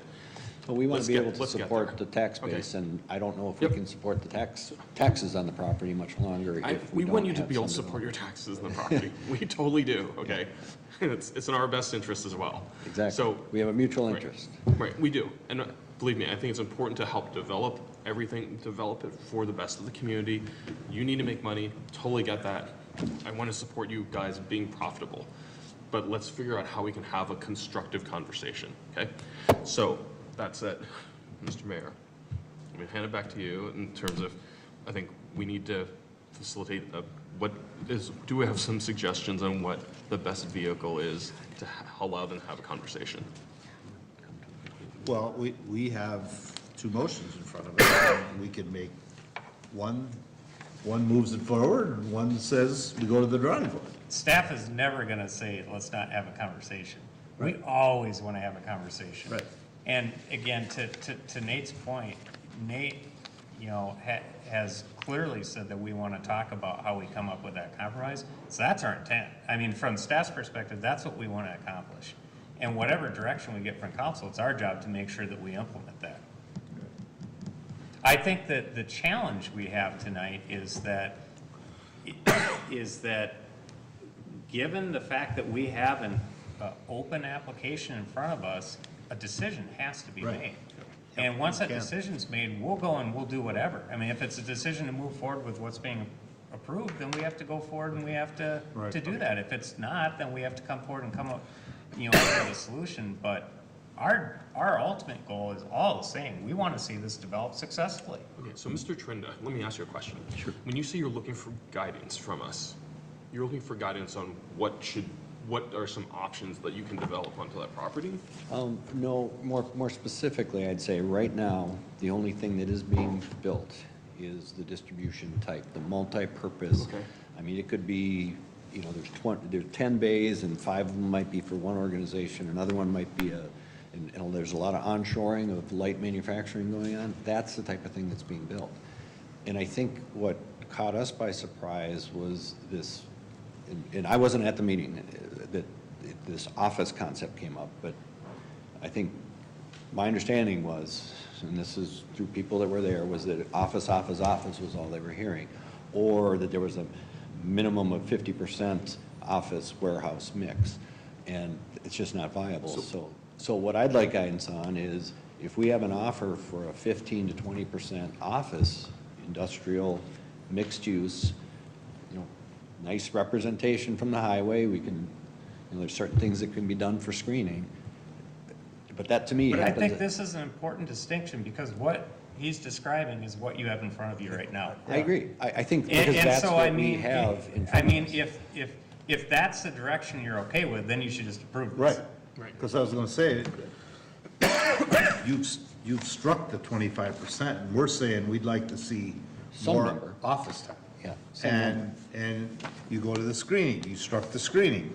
I mean. Well, because my understanding, and again, I'm not an attorney. I don't know, I'm right here. I know. My understanding was that's stuff that is handled at the site plan, is that correct? Right. Versus a bright line, because if that's approved in the concept plan, I think it's important though to indicate why we put that in there. So you have to understand how this site lays out. When you're driving north on the freeway, that whole entire side of that site is completely visible to the freeway. Right. So you can say that, well, we didn't make those guys screen over on the other side. Well, we don't have anything to screen from. But if you want this to be a good-looking building coming up from the north, to not have screening across there, you're going to have all open bays. Well, and so I think what we're trying to do by saying that is to say, this is one of the challenges of having a pure industrial building in that site, is it requires you to do things greater than what's happening across the street because it's not necessarily in the place that you put that type of building. Okay. Okay, so Matt, you mentioned something earlier that, you know, okay, so I understand that there's a high demand for high-bay industrials. Totally get that. I've clearly been seeing that past couple of years. Now, there's also some discussion coming up about maybe there's some other creative options. Maybe it's retail. Maybe there's some other things that we could do to try to be creative about looking at this as part of a larger piece with that high-bay property, right? If you're willing to sit down and have that conversation, to look at something beyond, no pun intended, beyond the box, right, that we're looking at now, would you be willing to have that conversation? Absolutely. And then the question is there a buyer? And the concern we've had is the 2 buyers we had that we brought into conversations with the city, and I can't recall what the amount of office space was, but I think We've it was never in. talked to a buyer. Okay. I was gonna say. Did you not talk to a buyer? What was the question? When Oppinen was looking at the site and they had a plan, Right. what was the office component of that? We never talked to Oppinen about it. Well, what was the other buyer? Interstate, Tom Stopper. Yeah. What office component did he have? 20. And did he talk to you? Not to me. Lisa. When did they come to the city? Well, I'm trying to avoid getting into he said, she said. But the feedback we've had from 3 different users is that they had talked to the city, and the city said, well, the only use is office. That's all I can tell you. I wasn't involved in those meetings. Did we talk to anybody? I mean, we weren't brought in specifically talking about this property and what it could be. I mean, if we were, we weren't told about it. I don't know, Nate, from your perspective. Not this concept plan proposal. You know, I've talked. I talked to lots of people about sites, and I know I've talked to people about this site, but it's been under the idea that there's a concept plan in place that guides it for office. And so my response is, there's a concept plan in place that guides it for office. So we'd be supportive of it, but we didn't know that, we would have not known if they were talking to us because they were talking to them. I mean, the ideal situation here is if you brought somebody who might be either an end user or a developer, because you're right, you're a landowner, you're looking for a developer, to bring a developer into a table and say, here are the things that we could work towards, you know, how would you guys incorporate those things into discussion? But it's hard to have those discussions if the developer's not at the table. Okay, so how about this? So let me ask a question. So Mike, let's say that staff and the applicant go off and work on something, and then after, you know, working through this, then staff and the applicant realize, you know what, this is really the only thing that's going to work, and come right back here with this. Is that still an option? No, because we'll go past the 45 days. What if And we they're looking for a decision. But what if we make a what if decision, right? And then, let's say we make a decision and say no, but then Right. they go off and do something. That doesn't prevent staff from, if we deny it, it doesn't prevent If staff. it's denied, just. Right. They can resubmit. They can resubmit for a different concept. Okay. And I think that's probably what should happen, given where we're Okay, at. so because Yes. if that's the case. Clearly, no. Right, because that's the case, then here's my 2 cents are that I feel like you guys need to have that conversation, bring those potential, you know, buyers in, have those conversations, and I don't want to see this back here until it's something I feel I can say yes to, right? I understand. At the end of the day, I want you guys to be successful, right? I want this to be a successful project. And I want this to be something that we're all going to be proud of. Staff, you, me, all of us up here in council. So if it works best for us to make it a ruling, to push it back, then you guys can go figure it out. We are 100% supportive of that, so that way you guys can figure it out. And if what you end up with is a concept that's maybe similar to this in terms of composition, but just oriented differently or something that works better for different reasons from a concept perspective, that's great, bring it back. But at least we'll have been able to do that collective due diligence. I'd be a little cautious about that though, because right now the market is pure industrial, and so I mean, what time frame are we talking about here? Because if we just go and have the conversation and say, it's absolutely not feasible, and we come back with it. I mean, there is no guarantee in our zoning ordinance to say that somebody can develop a property within X amount of time. Right. You know, we've put in all this infrastructure, and quite frankly, we financed it. Okay. And so we have the risk of financing this infrastructure. There's no guarantee when we put that in that we're saying that you're gonna automatically have a user there, you know, within 2 years or within 3 years. There's plenty of sites around town that have sat for a long time before they built. So what do we need to do? I mean, Well, we just, either, it's, I just, I need my someone- only concern is I wouldn't Yeah, create those okay, expectations, yes. because if you create those that's expectations, fair, okay. it's going to send the message that, oh, we can come back in 2 months if nobody else. So I retract that last part of it, but basically it's like, okay, I need you guys to go off and have some constructive work done to figure out what's something that we can all agree on. Right. Yeah, and that's fine. I mean, I would agree that it sounds like everybody's consistently saying, we don't need this to be 100% office, but we also don't want this to see this be a traditional industrial building either. right now, I think what we have to do is we just have to do one of these. My recommendation is denial. I'm just gonna flat out say it at this point, because both sides need to go back to the table. There's confusion out there amongst yourself, and there's certainly confusion on what we're hearing from there. So I mean, I'm certainly not at any point ready to approve this project at all. Denial doesn't prevent you from coming back at a later date with another project. And it gives you, it takes us off the clock, that you guys can sit down and have a conversation if there's another plan. So that's where I'm at right now. My thing, I'm recommending right now is that we pass resolution 2022-83, which is the denial of the concept plan, based on the fact that there is too much going on here. We gotta go back to the drawing board. And I think, and my simple expectation is that we come back and between staff and you. Let staff and them handle it. No, Don't your give expectation direction. is that when you guys come back, we're hearing basically the same thing from you guys, right? I don't want to be hearing two different competing voices, right? Keep in mind, though, they can always come back and submit something that, Right, I agree. that may not fit with what. I agree. At the end of the day, I view our understand. responsibility is to take the plans and visions that you guys have created for the community and compare those to what plans we have coming in. And to me, our responsibility is to recommend denial if we think they are. And if something comes back that we just think doesn't meet that vision, we have to recommend denial.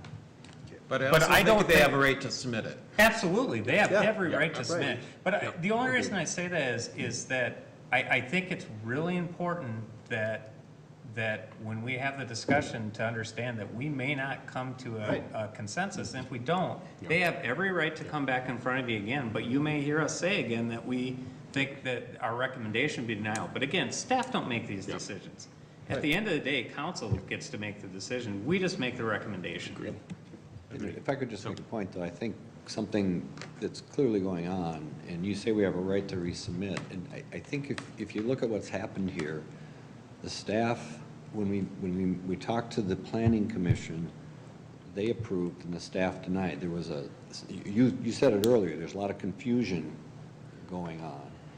And as the landowner, it's been very difficult to understand what the staff is looking for. In the meantime, we're trying to bring in buyers. And, you know, when this was Greenfield, it was hard enough getting people to imagine a Hy-Vee and a this and that. It's even tougher now when we have roads in and we have buildings going up, but conversations are, that can't be built there and that can't be built there. And we understand zoning. I get that. And that's, I think, what's troubling to me is that the Planning Commission kind of, I think, understood our position of what's out there and what's viable and why is it not allowed, and they didn't even agree with the staff. I don't think they did. Did they disagree with staff? I think they wanted. They wanted to I think they elevate it wanted it to to say, the council. this is not, we need councils. I think, They just Because we're the decision makers. Right. Absolutely. Exactly. And I think, I mean, I've been largely quiet because I'm wholeheartedly listening. I'm wholeheartedly listening to your side of this, and I'm wholeheartedly listening to staff side of this. But largely what I'm hearing, and I mean, Councilmember Wong hit on it, is that there's just a lot of discrepancy, and I think this is the deal. I understand the economic value of this land and the need to develop this land for benefit, right? But we also have, you know, kind of one shot at it, right? Yeah. I mean, more You or have less. standards. And we want to make sure that when we're coming out the gate with it, that we want it to be fantastic for all parties involved, because it is a highly visible area off the highway. And I know that you value that, and you want to see that as well as we do. But red strikes through lines with, and I get the details, I get you didn't want to be locked in, but I also know, just from past experience, you know, that this is what you approved at the concept level. I've heard that put on me up here as a council member, and I, in good faith, cannot say yes to know that that's going to come back. I want it to look real good at concept level. I get not all the I's are dotted and the T's are crossed, but it needs to look cohesive and in line with the general intention of the comprehensive plan and also the Southwest Chaska plan. So that's just all I have to say about that at this point. Okay. Councilmember Hatfield, you got anything? Otherwise, I'm ready to make a decision here. No. All right. Is there anyone that would like to make a motion? And I'm going to open it up to either one. I gave you my recommendation. So motion to, 82 is approval, 83 is denial. So from motion on 83 for denial. Okay, so Councilmember Wong is making a motion to accept resolution 2022-83, which is the denial of the concept plan for Outlot H. Is that my reading? Yep. So I have a motion, is there a second? Second.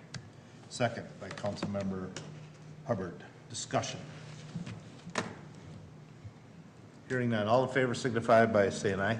Aye. Opposed, same sign. Motion carries. Thank you for your time. All right, we move on to our next item, 9, bills. Anyone have any questions, comments on bill? I have one question.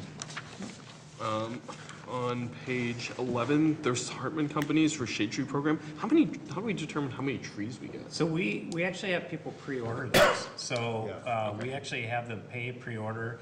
And then, actually, I think the thing that adds value more than just the cost of the tree is we actually have Selmer actually go out and choose the trees. That's cool. Because those guys know what are good trees and not, and they don't want to stick people with bad trees, so they go out and actually choose the trees individually and then take them to the homes.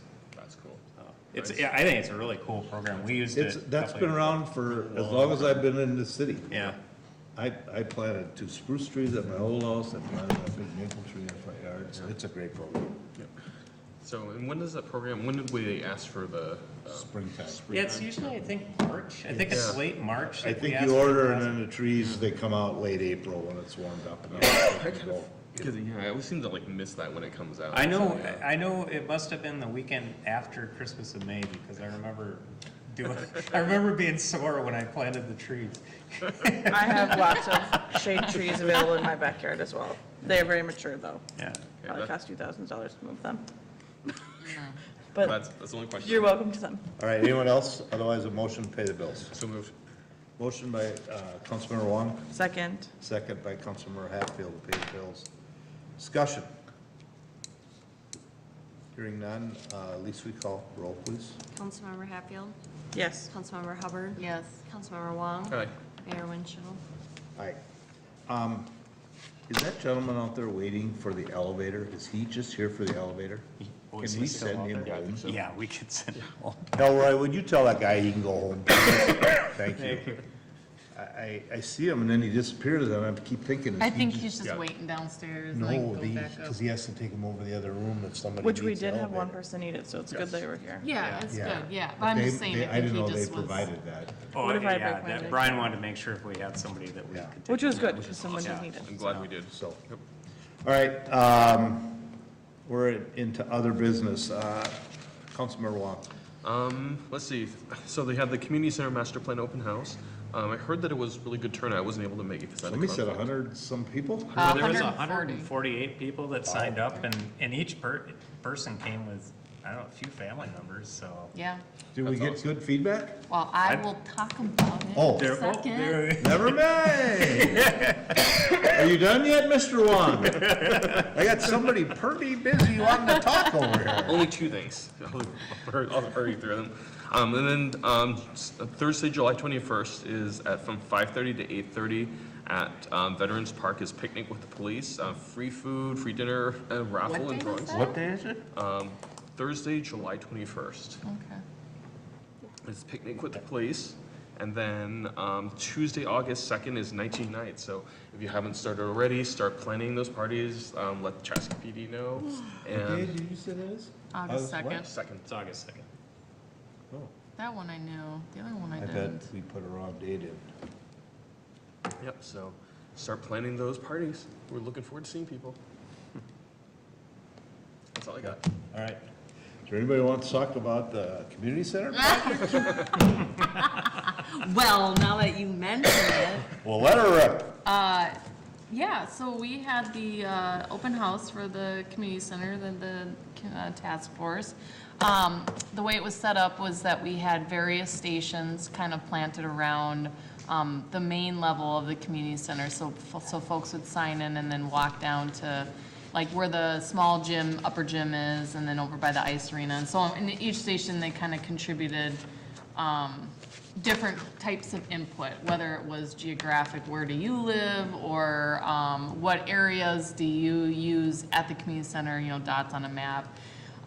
The station I was at was over by the auditorium in the gallery space, and it was purely like asking people, you know, what programs do you use, and what would you like to see for programming. And it was really nice because, like Matt had mentioned, there were a lot of folks that were there of different age groups. I would say the one group that maybe didn't get really largely represented was maybe like the teen group and like the early mid-20s group. But as far as like families and the older population, for sure, and the young kids, the active older folks, they got, and they were very helpful, so I would say the kind of the interesting thing was twofold. One, it's just nice to see how active everybody is and how involved everybody is in the different programs. I mean, just what they really enjoy doing at the community center. And then it was really great to see, at least at my station, what ideas people had kind of for other programs, you know, things that I would have never have, you know, thought of. And a lot, especially from the youth, you know, like the young kids, you know, they have an idea and they know what they want. So I just think every station kind of served a good purpose, and was able to not only like help educate, because at least at our station, Aaron worked really hard to help get people signed up for the newsletter, to be able to be in, you know, like, oh, hey, well, we do have that program, you know, like here, you know, sign up. And so, and then there were actually some folks that came purely to think about joining the community center, and were given tours of the facilities. So, I mean, it was great. We even had one It person was, come to me and said that she wanted to put the community center in her will. so. Oh my God, cute. Yeah. I was like, this is awesome. So, you know, and then it was also just educational. There was a gentleman who was like, I don't care how much you raise my tax dollars and everything. We're like, well, no, this is like a, you know, What's this your is like a address? self-sustaining entity, you know, because he's like, I don't know how much it is. So it's like kind of an educational standpoint at it too. But all in all, I think it was a huge success, and I think it was, you know, it was very nice outside. Weather was ideal, and it's a weeknight. There's lots of activities going on. So the fact that people, I think, took time out of their busy schedules to come down and give their feedback, I really am appreciative of all the hard work done by everybody involved and the community members for showing up. So. Yeah, that's awesome. Great report. Thanks. All right, are you done? I just want to say a couple things. One, helped out at the Pride Picnic not this last weekend, but the weekend before, with Councilmember Hatfield at the tie-dye booth. Is the ink off your hands yet? The ink is off my hands. You know what? My fingernails are purely painted for the fact that the ink was not coming off my fingernails. So I had to make them look somewhat pretty. Everybody else was wearing gloves except for one person. No, we were not, none of us were wearing gloves. No, we were not wearing gloves. None of us were. My hands got so dirty within like the 3 I saw seconds some of being at people that wearing table. gloves. So There were no gloves. There weren't gloves there, but No. no. Sacrifices they'll make. Well, you know what? I am not Michaela's hands afraid. weren't all full of it. Yes, there was. There's picture proof. Not near as much as hers. I'm not afraid to get my hands dirty, people, to help out. No, I think it was just, again, second year, a little bit of an expanded event. It was so wonderful to see the crowds and the families and the fun that was happening down there. It was just very exciting. So I want to thank the Human Rights Commission for the planning, the Gay Straight Alliance, Gay Straight Alliance Group, GSA. The Gender and Sexuality Alliance. Thank you. I recall that from my assistant city administrator days. Oh, you put the other hat on. I want to give them a lot of thanks. And then the Parks and Rec staff that helps set up as well. So thank you. And otherwise, happy 4th of July. I don't think we're going to be back before then, right? No, because that's just actually remember the first- 4th of July fireworks. Yeah. That's That's the 10 first p.m. Monday. up at McKnight Park. And that's it, I guess. I don't know. There's a lot of summer events going on, so I just check your calendars, have fun. All right. Miss Hatfield. Yeah, I had a great time at the Pride event. It was a really good turnout. I think it was really nice to see a lot of community members come in support and allies and all of everybody coming out, so that was nice. I think there's a lot of fun events coming up in June and July. There's a squad car story time tomorrow at the library with the Chaska PD. There's Coffee with a Cop this Thursday at 9 at Caribou.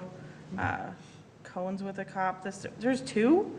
You can have coffee in the morning and cones at right after? I'm confused by this, but it's on the Facebook. Elroy will be at both. Elroy's gonna be really full. Well, then you could have dinner with the cop. It's Coffee with a Cop at 9 and then Cones with a Cop at 10:30. So sounds kind of like you can do a lot of eating. Food distribution on the next one looks like July 21st. And I just want to shout out those food distributions. I see the same faces showing up and volunteering at those, and the last one was hot out, and there's been some really cold ones. So thank you to everybody that shows up and volunteers at those, because that's really meaningful for the members of the community that utilize that. So Fire and Ice coming up July 15th and 16th.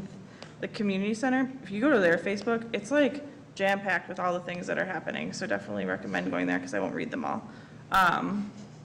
We're even gonna have Eden Prairie Community Band come over on July 8th. How cute is that? Neighbors. Hashtag neighbors. Hashtag neighbors. So there's just a ton of fun coming up. And then I just also want to recognize today as the Public Recognition Day of Juneteenth, Juneteenth was yesterday, and all that means. So that is it. With that being a national holiday, why are we open and having a meeting? Or does it because it's the first time Minnesota too? Because it's not a state holiday. Yeah. But post offices were closed today. Yeah, it was just federal. So it's only federal then? We were very much expecting that the state was going to deal with it during the legislative session this year. We were pretty surprised it did. It was in the House bill. Yeah. I think it didn't make it through the Senate. Okay. Well, that makes But sense. It's you know, fine. one real regardless quick of if thing it's a on- hall, we still wouldn't recognize it. That Yeah, was Well, absolutely. Kevin had a really good historical piece on Juneteenth in our Facebook that went out yesterday. If you really want to understand the history of it, I thought he did a really good job of sort of explaining sort of the significance of it. I thought it was really cool. That's all I have. All right, thank you. Nate? Elise? I was just gonna say thank you to both you council members for assisting at the Pride Picnic and the mayor for coming out and showing your support. I know that meant a lot to the Human Rights Commissioners who were there, so thank you. Okay. Liz? Nothing. All right. Other than get me the hell out, get me the heck out of here. Oops, I can't say that. Edit. Got that, Kevin? That slipped. I haven't ever done that. Mike, you got anything? I do not. Nate, Matt, whatever your name is. I just wanted to remind you. Don't insult me like that. Yeah, don't insult me We like both got pink on, I get confused. You guys do kind of look like you match a little. A little bit, yeah. We coordinated it. Yeah. We called each other. You guys are like, I'm wearing a golf polo today. Me too. It's like Pink. style. I just wanted to, we've gotten a couple of responses back on, maybe we got 3 now, responses back on the events in the park. Community That we're having, with You the- should just call out who hasn't responded. Well, I'm not gonna do that. I'm just gonna say, just a reminder to get back to us on dates that work with that. Wait, what? Seriously? Are you asking for sure? Yeah, what are you talking about? So these are the Bi-weekly here. open houses that we're gonna have. in the Oh, park. yeah, I emailed Kevin. Okay, never mind. Well, then you're not somebody, I was so confused. Yeah. I thought you meant like a community picnic, and I was No, like, no. what are we talking about here? No, so it's, just a reminder, just to get that back in. I think that's gonna be a really good opportunity, not only to get postcards out to everybody, but then be able to have the individual conversations. But then we'll also be able to advertise that, with, Fire and Ice, with River City Days, with Touch a Truck. And so, the real goal is to have just a number of things that happen within that sort of like 8-week period there before we get into budget discussions, which would be the end of August. So we'll go from there. That's it? Yep. Liz, did I ask you? I don't remember. Okay. Thank you. All right. Nothing. I really don't have, Nate, I do want to ask you, the Chaska Tech Center, did they get approval for that one type of material that they were looking at? Remember, you and Elise were going to go look at it, and that was holding them up? Did we ever? We still have to go visit the site with the material, but they haven't submitted their final plan yet. They still need to go through a final Yeah, they need to plan. get final approval Okay. with us. All right, They were gonna because hold off. they seemed like they were in such a hurry. I've Yeah. been meaning to ask that, but. It sounded like they let's needed to not work on one other Let that slip through thing. our fingers. Yeah. Okay. Monday, we're swearing in 3 new officers. We get the privilege of doing the oath for that Monday, and I know most of them, I think, have already been on for a while already. I know one for sure has, Yeah. Yeah. and some of them are coming Wait, out of next field Monday? training already, maybe? I'm gonna have to read better. What's that? I didn't read that email correctly. Go on, never mind, ignore me. Anyway, okay. I don't know, you guys really touched on everything, all the events, there's just a ton. 4th of July is actually the first Monday, so we will not be meeting.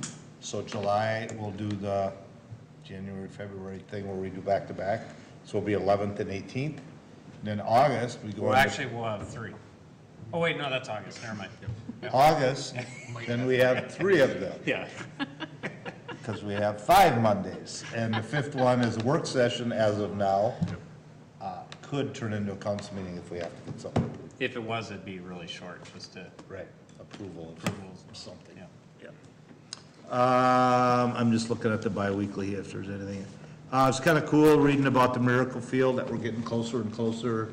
We're probably getting to that point where development's growing quickly around where that, the new Southwest 50-acre park's gonna be, and that's where the Miracle Field's going. So the Rotary is getting close to touching home plate on that project, as we might say. So that's exciting to see, because that'll be a very neat addition to our city as well, so, exciting.